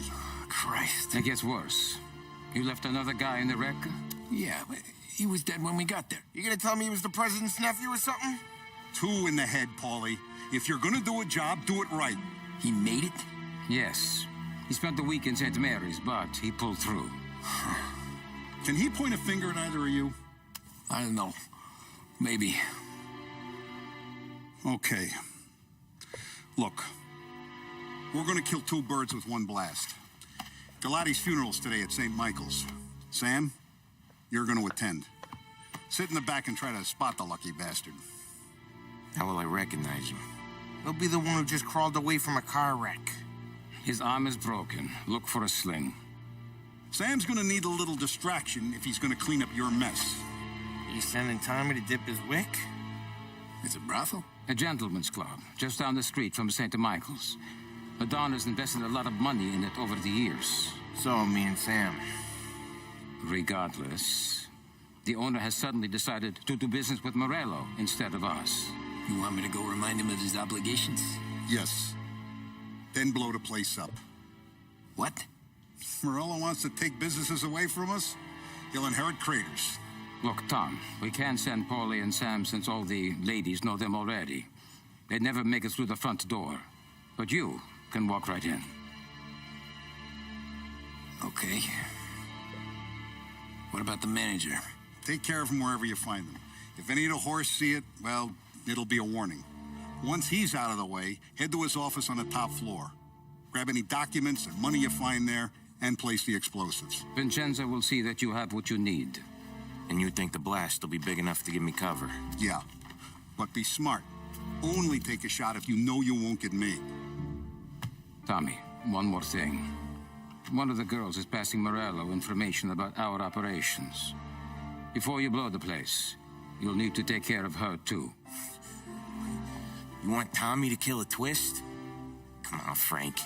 It's just bad luck this falls to Tom. But we gotta protect the family. Her name is Michelle. She's usually working one of the upper rooms. Her photo is in the folder. You boys clear on everything?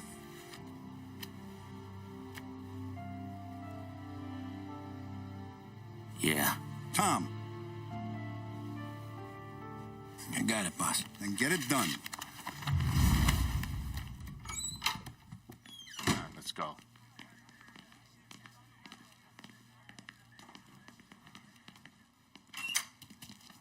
Go see Vinny. I'll meet you here. Because I bumped into him. Got some new guns or something up here? What are we doing? Heard you in the market for something that goes boom. Sounds good. Dynamite? Hell yeah. Is that it? Give those girls a squeeze from Uncle Vin, huh? Not today, Vinny. We have to talk. Get in.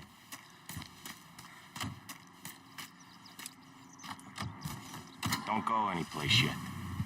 Gotta hear me out on this. It's about the girl. Michelle? Right. You don't have to rub her out. Just make her disappear. You know her? Yeah.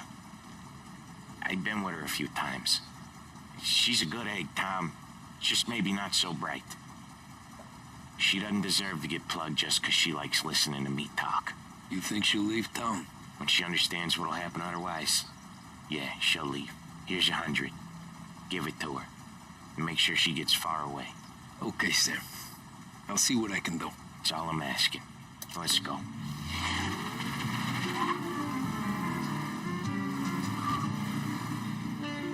Michelle. She's the one from the racetrack, right? Tom, that was the last time we were ever gonna talk about her. Ever. I told you what I had to ask, and you listened. Gotta leave it there. Okay.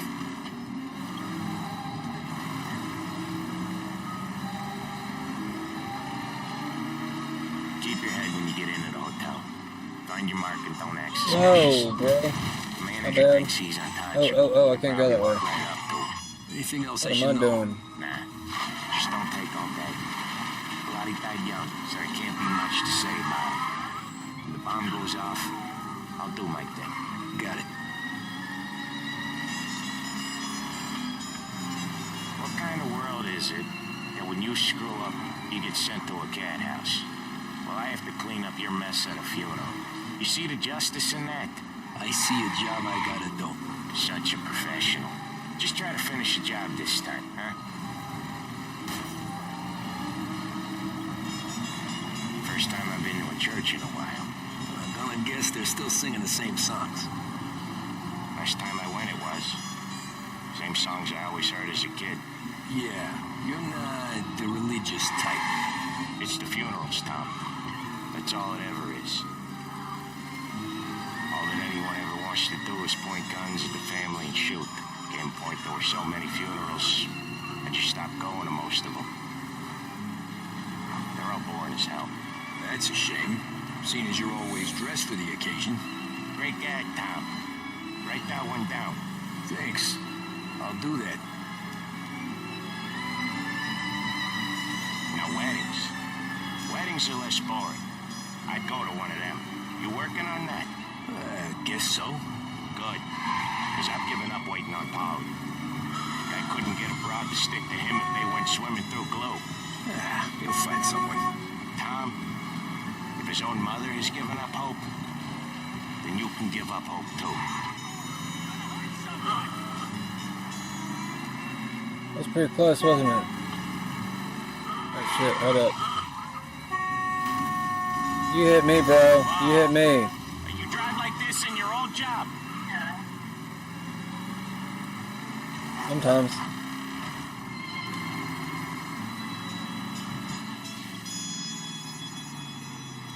Here's your stop.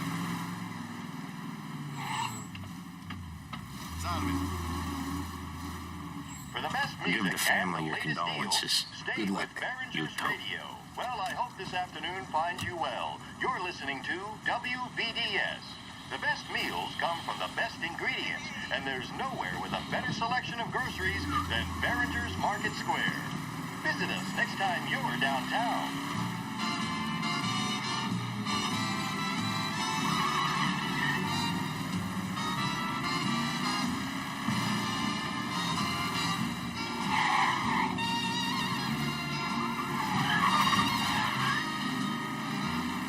At least you can't go through the light poles.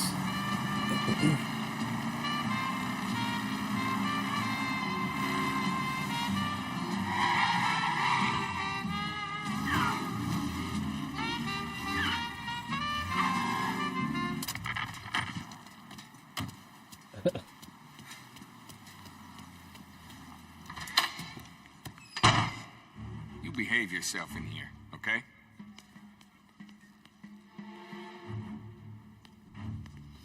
Hey, handsome. You here for a girl, drinks, or a mix of the two? A girl. And I got some business with your manager, too. A girl I can help you with. Come through. Find a girl you like, and you can both get better acquainted upstairs.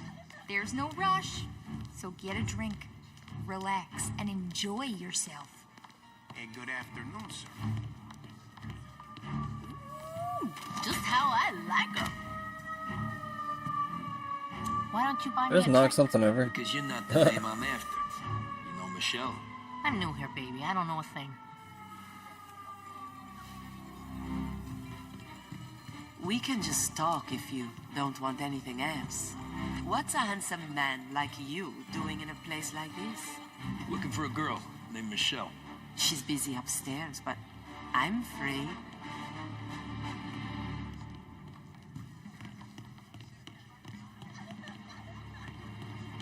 The friendship between the Corleone Hotel and the Morello family will be long and fruitful. You must be the manager. Don Salieri sends his regards. Yeah, that's me.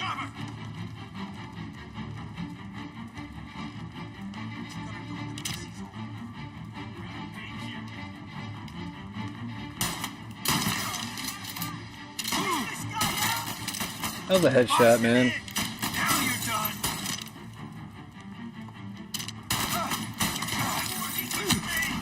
I'm not gonna live.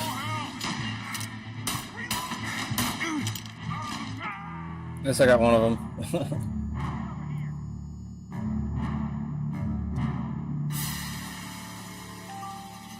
Come on.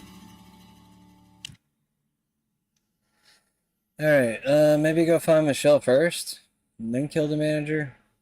I don't know.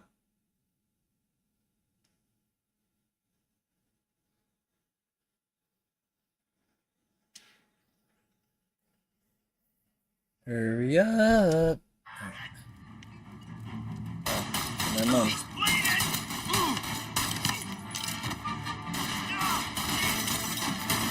Got him.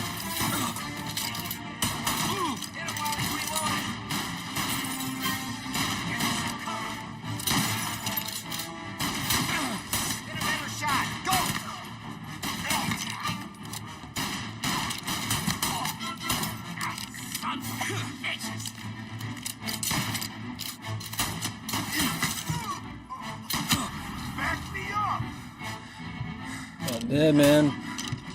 Got him.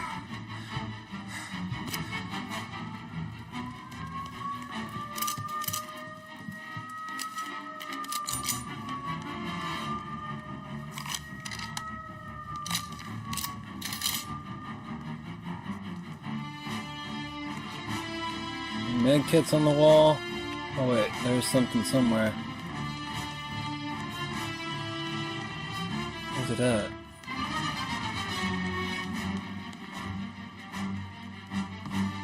Oh, it's in another room, I guess. Is it in here? Here it is.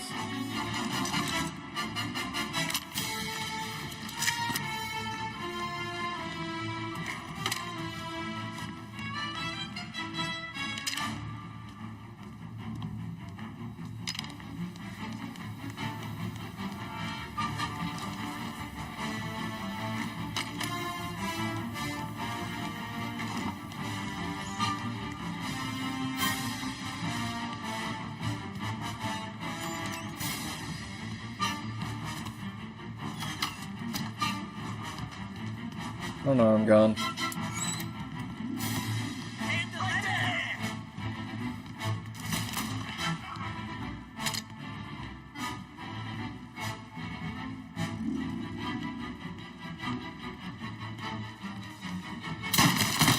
guy off me!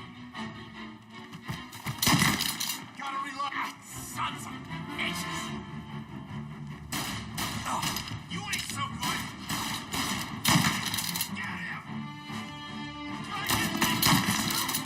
Got him.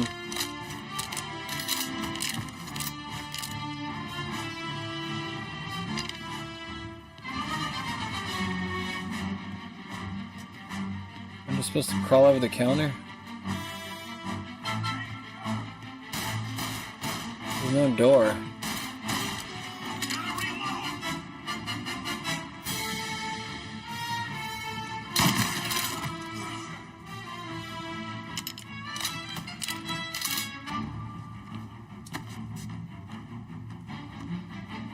Can't jump through there. Why can't I go around this way? Maybe I can.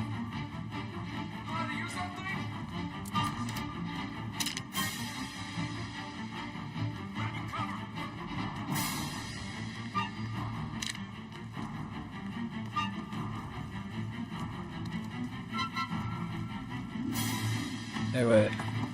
I want to get health real quick.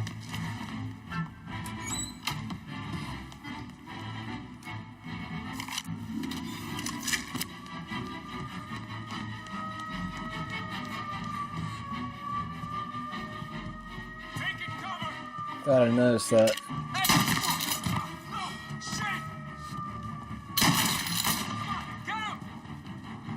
Say goodnight, punk! I see blood.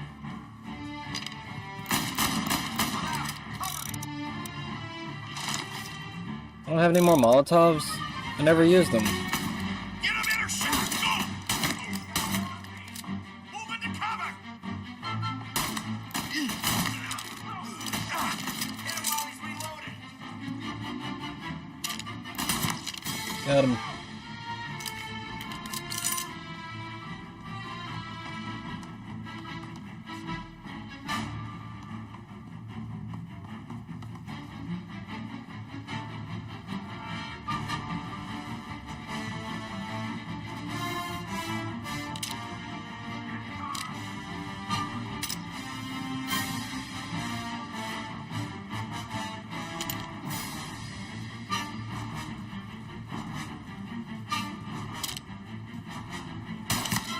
Got him.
What's the point of this?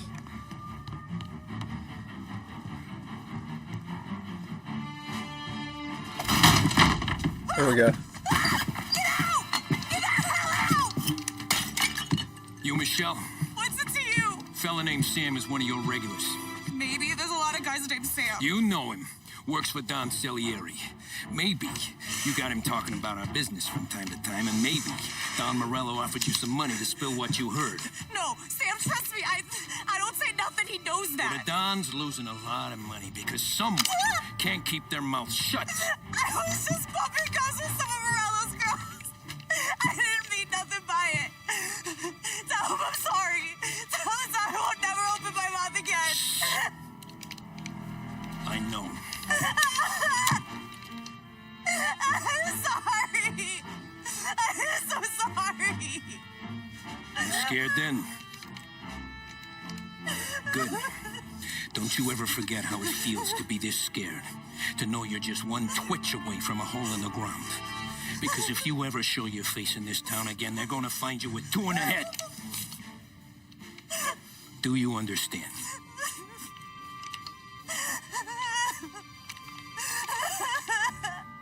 Lucky for you, Sam's got a big heart. Get dressed and make tracks. This place is gonna blow soon. Time to set the dynamite. Thank you. Just don't come back and we're square. Just doing my job, babe.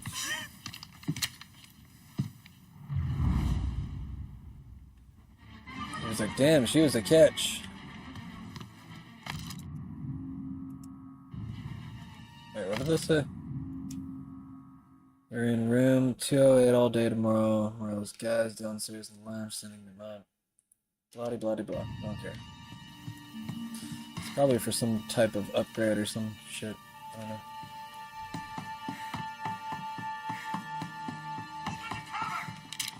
Over here!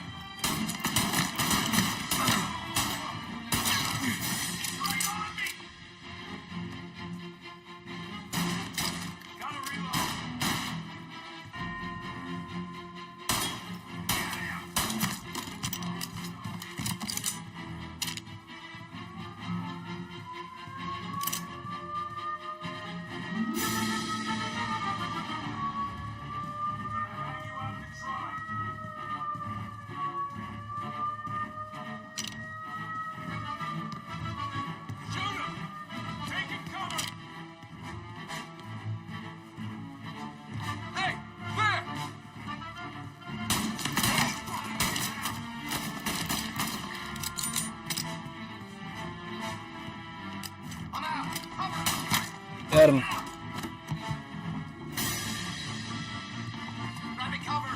I need to get some health.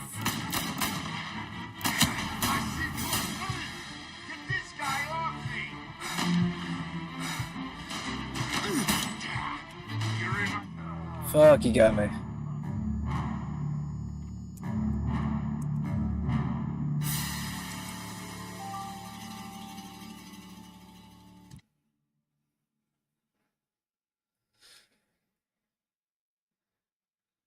As soon as I get past this part, I'm getting off for tonight.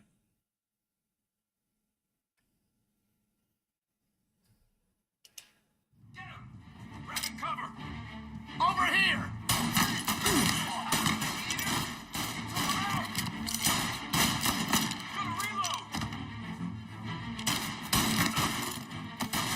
Trying to get these headshots.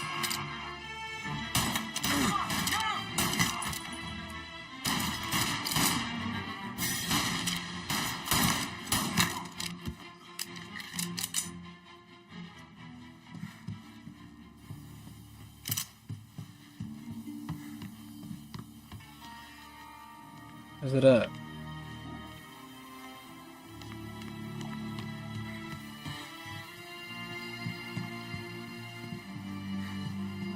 Gotta hide these things, man.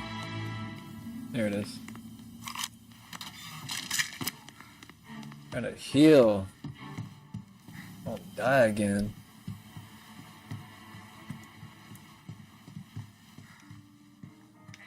Oh, I need to change up my gun.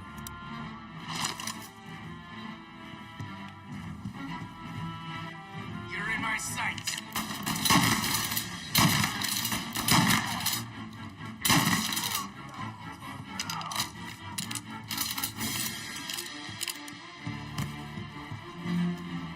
Here.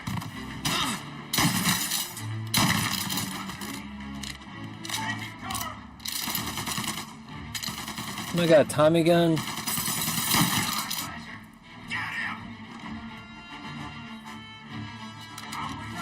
Stick your ass up.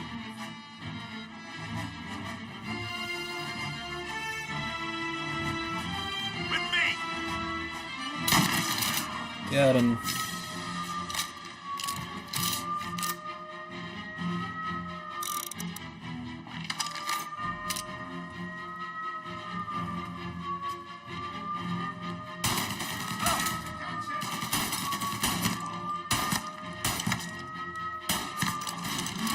Kept shooting him in the dick.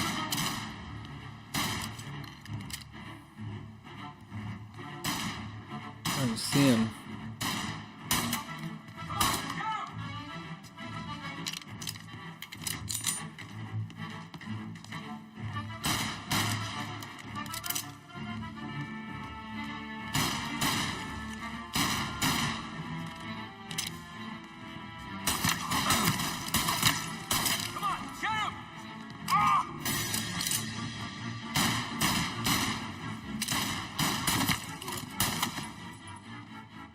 Did I get him? I think I got him.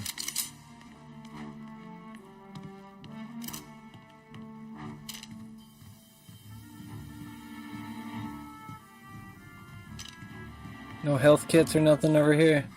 Really? You got nothing for me?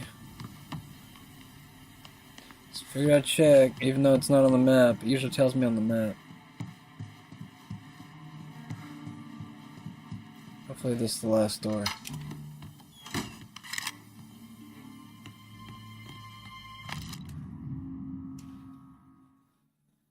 Okay, I don't feel like reading all that.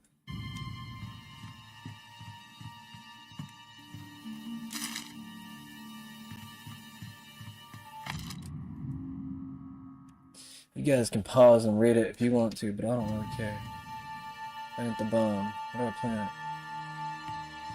Sounds good. Gotta run now? Let's go. Time to get noticed.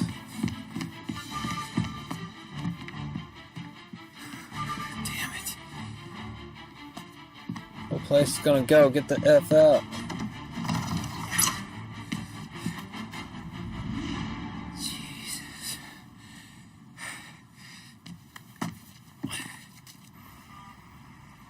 Jump, bro.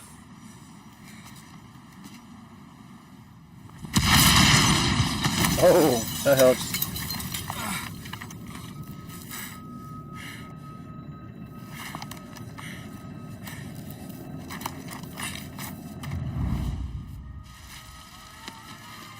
Gunfire and an explosion reported at the Corleone Hotel. Suspect is escaping over the rooftop.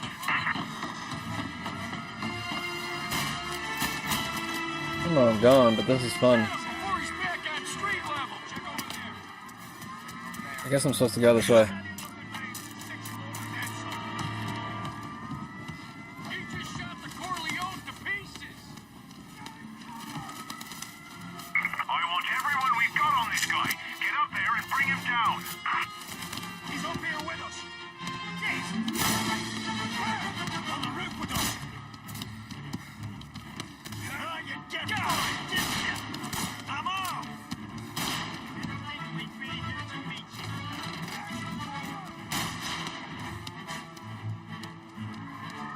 Can I jump over it? No.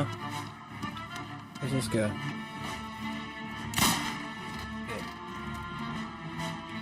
I can't go that way. Let's get him. Fuck, I got cops coming. Go. Eyes on him. Come on, bro. Get to his side. Oh, fuck me. Where do I go? In here? Shit. That's not saw that door.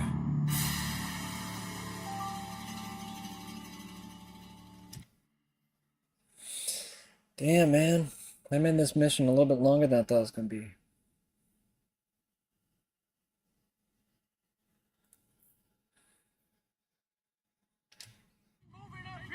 Still armed. Get him. 1 second. I'll do this the right way.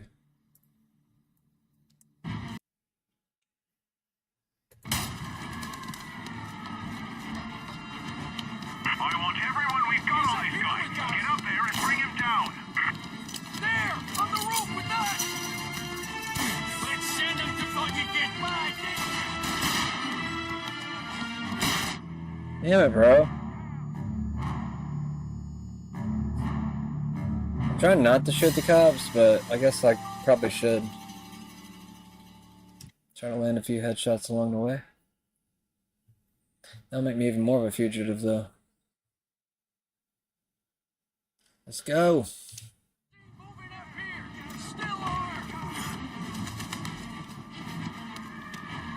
Oh yeah, there's a health kit right here. I want everyone we've got on this guy. Get up there and bring him down. He's up here with us. God damn it. There he is, on the roof with us. Jesus Christ. You pressed the wrong button. Someone need a guy who can shoot? Jesus Christ.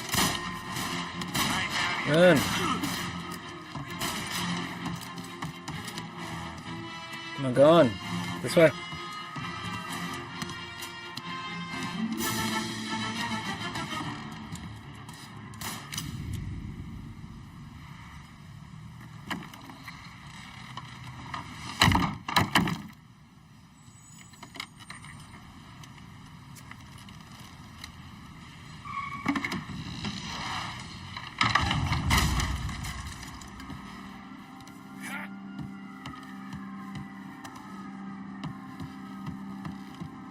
No contact with the fellas on the roof.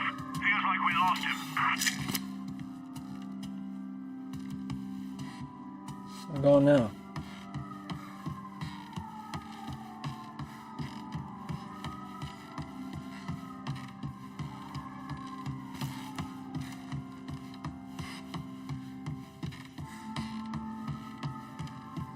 Oh, it's a church.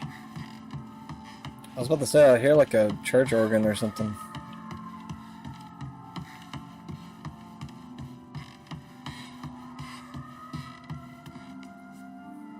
No matter how far we've fallen, we can find redemption in death. Now, William, he was a sinner, yes, but he was also a loving son.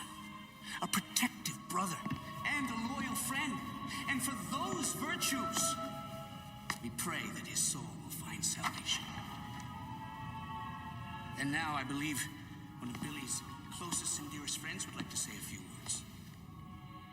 Thank you, Father. I just wanted to pay my respects. Billy, I never said this, but I consider you my brother. I can't even count all the times you saved my ass from a beating. So I don't know how I'm gonna... What are you doing? Wait, that's the guy. That's the guy who killed Billy!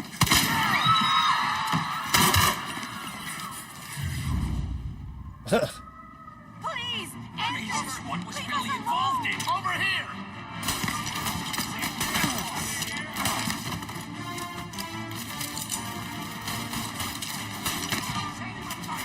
Fire going!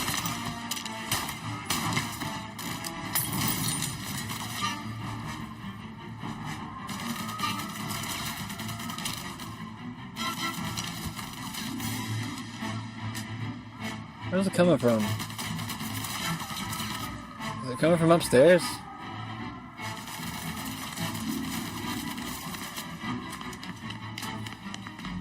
Down there! He's coming after me! Gotcha now! Oh, son of a bitch! Drop you off the bridge! Damn it. As soon as I start reloading.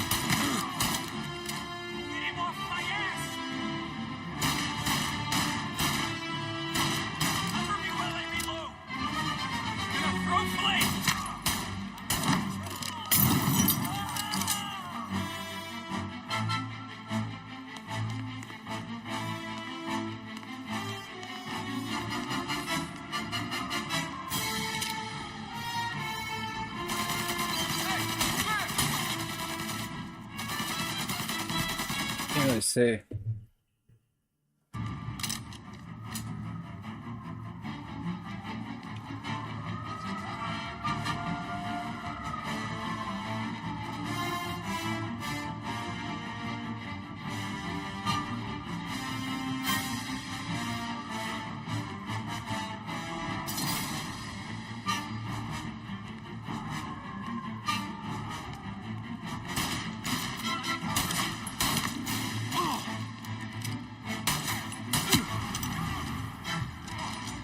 He's still not dead.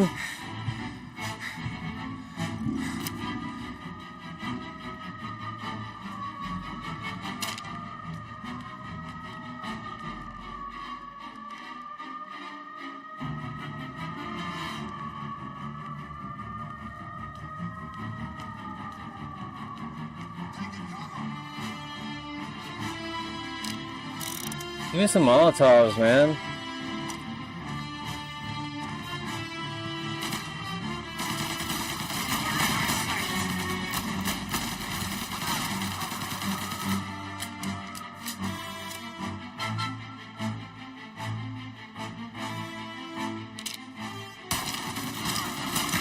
Got him.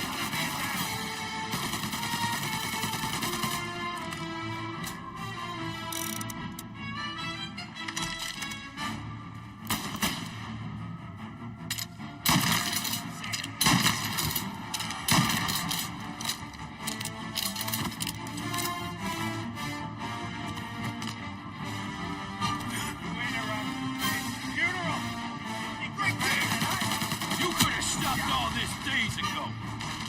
Damn, dude. Is there like a way to like get on the wall? I don't know if there's like a button for that.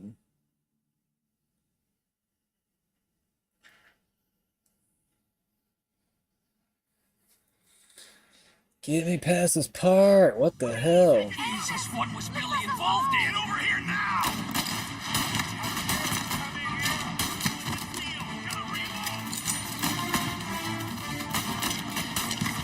Got him.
could have stopped all this days ago.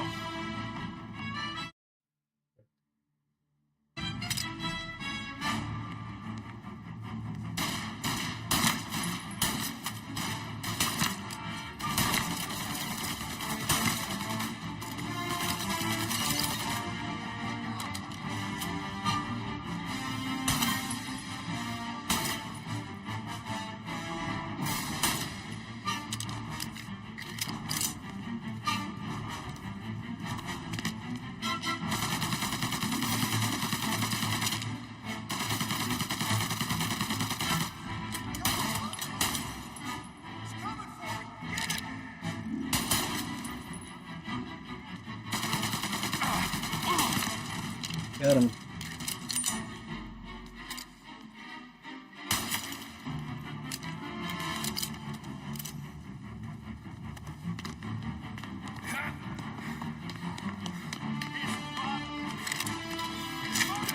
This is the way this city works.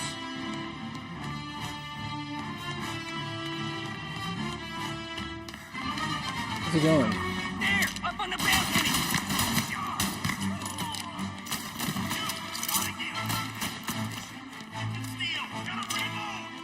Say goodnight, punk! Where's your honor? You think I'm enjoying this? Stop! End this! Please, this solves nothing! Got him. What have you done? Murder in the house of God! These men were criminals, Father. Thieves. Rapists. Killers. And God would have embraced them if they'd asked for forgiveness. Now, which one of these men might have sought redemption by working with the poor? Which one might have saved just one life? None of us, Father. You bastard. If you have any confessions to make, you better do it quick. No more bloodshed, please! I'm sorry, Father. Consider this an act of divine retribution.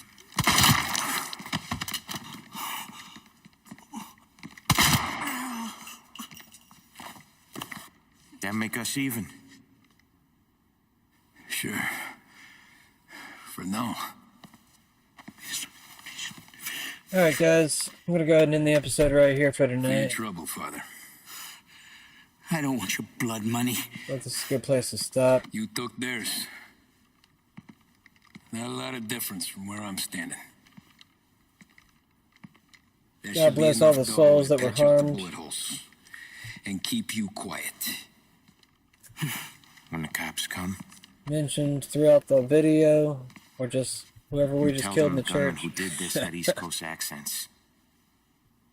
Must have been from out of town. But I guess if they're criminals, I Right. don't really care. Like, I won't hardcore lie. criminals. But I won't say anything at all. But anyways, Good. if you liked the video, go ahead and like. Be a shame if we If had you're to new come to the back channel, here. I would love for you to follow. If we're lucky, Where see the you hell were sometime you? here As tomorrow. soon as I walked into church, the crew recognized me. Y'all have a good night. Followed me straight back out. We're all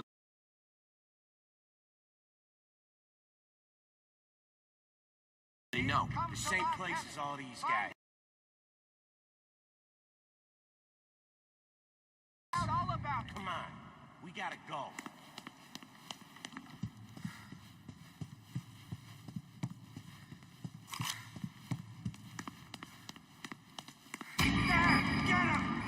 Form a perimeter around the church, boys. Don't let him out. Are you kidding?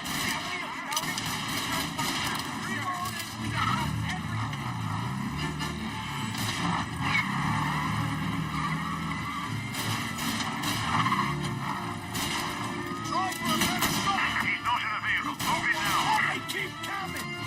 Don't push that thing at me.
first.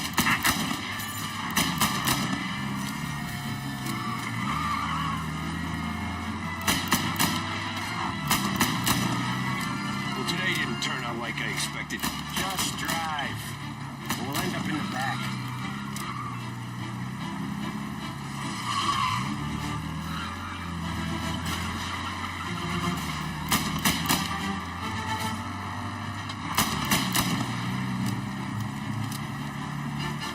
Whatever you did at the cat house got the cops plenty pissed. Yeah, it was messy, but I got everything done.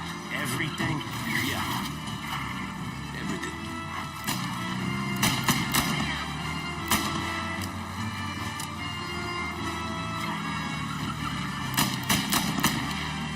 Cars reported him in North Park. They giving up yet? Don't think so. They must have called out every cop in the city.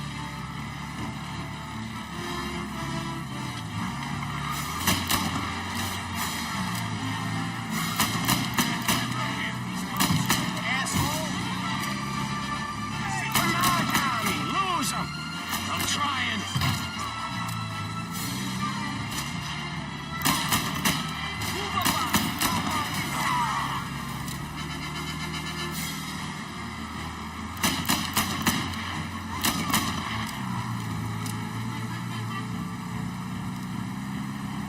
The guy's gotten away in North Park someplace.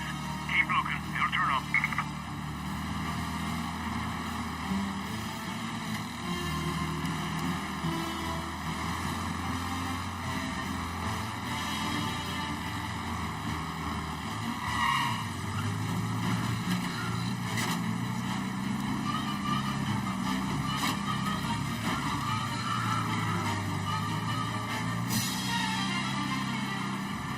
All cars, pursuit is called off. Abandon search and return to patrol. Okay.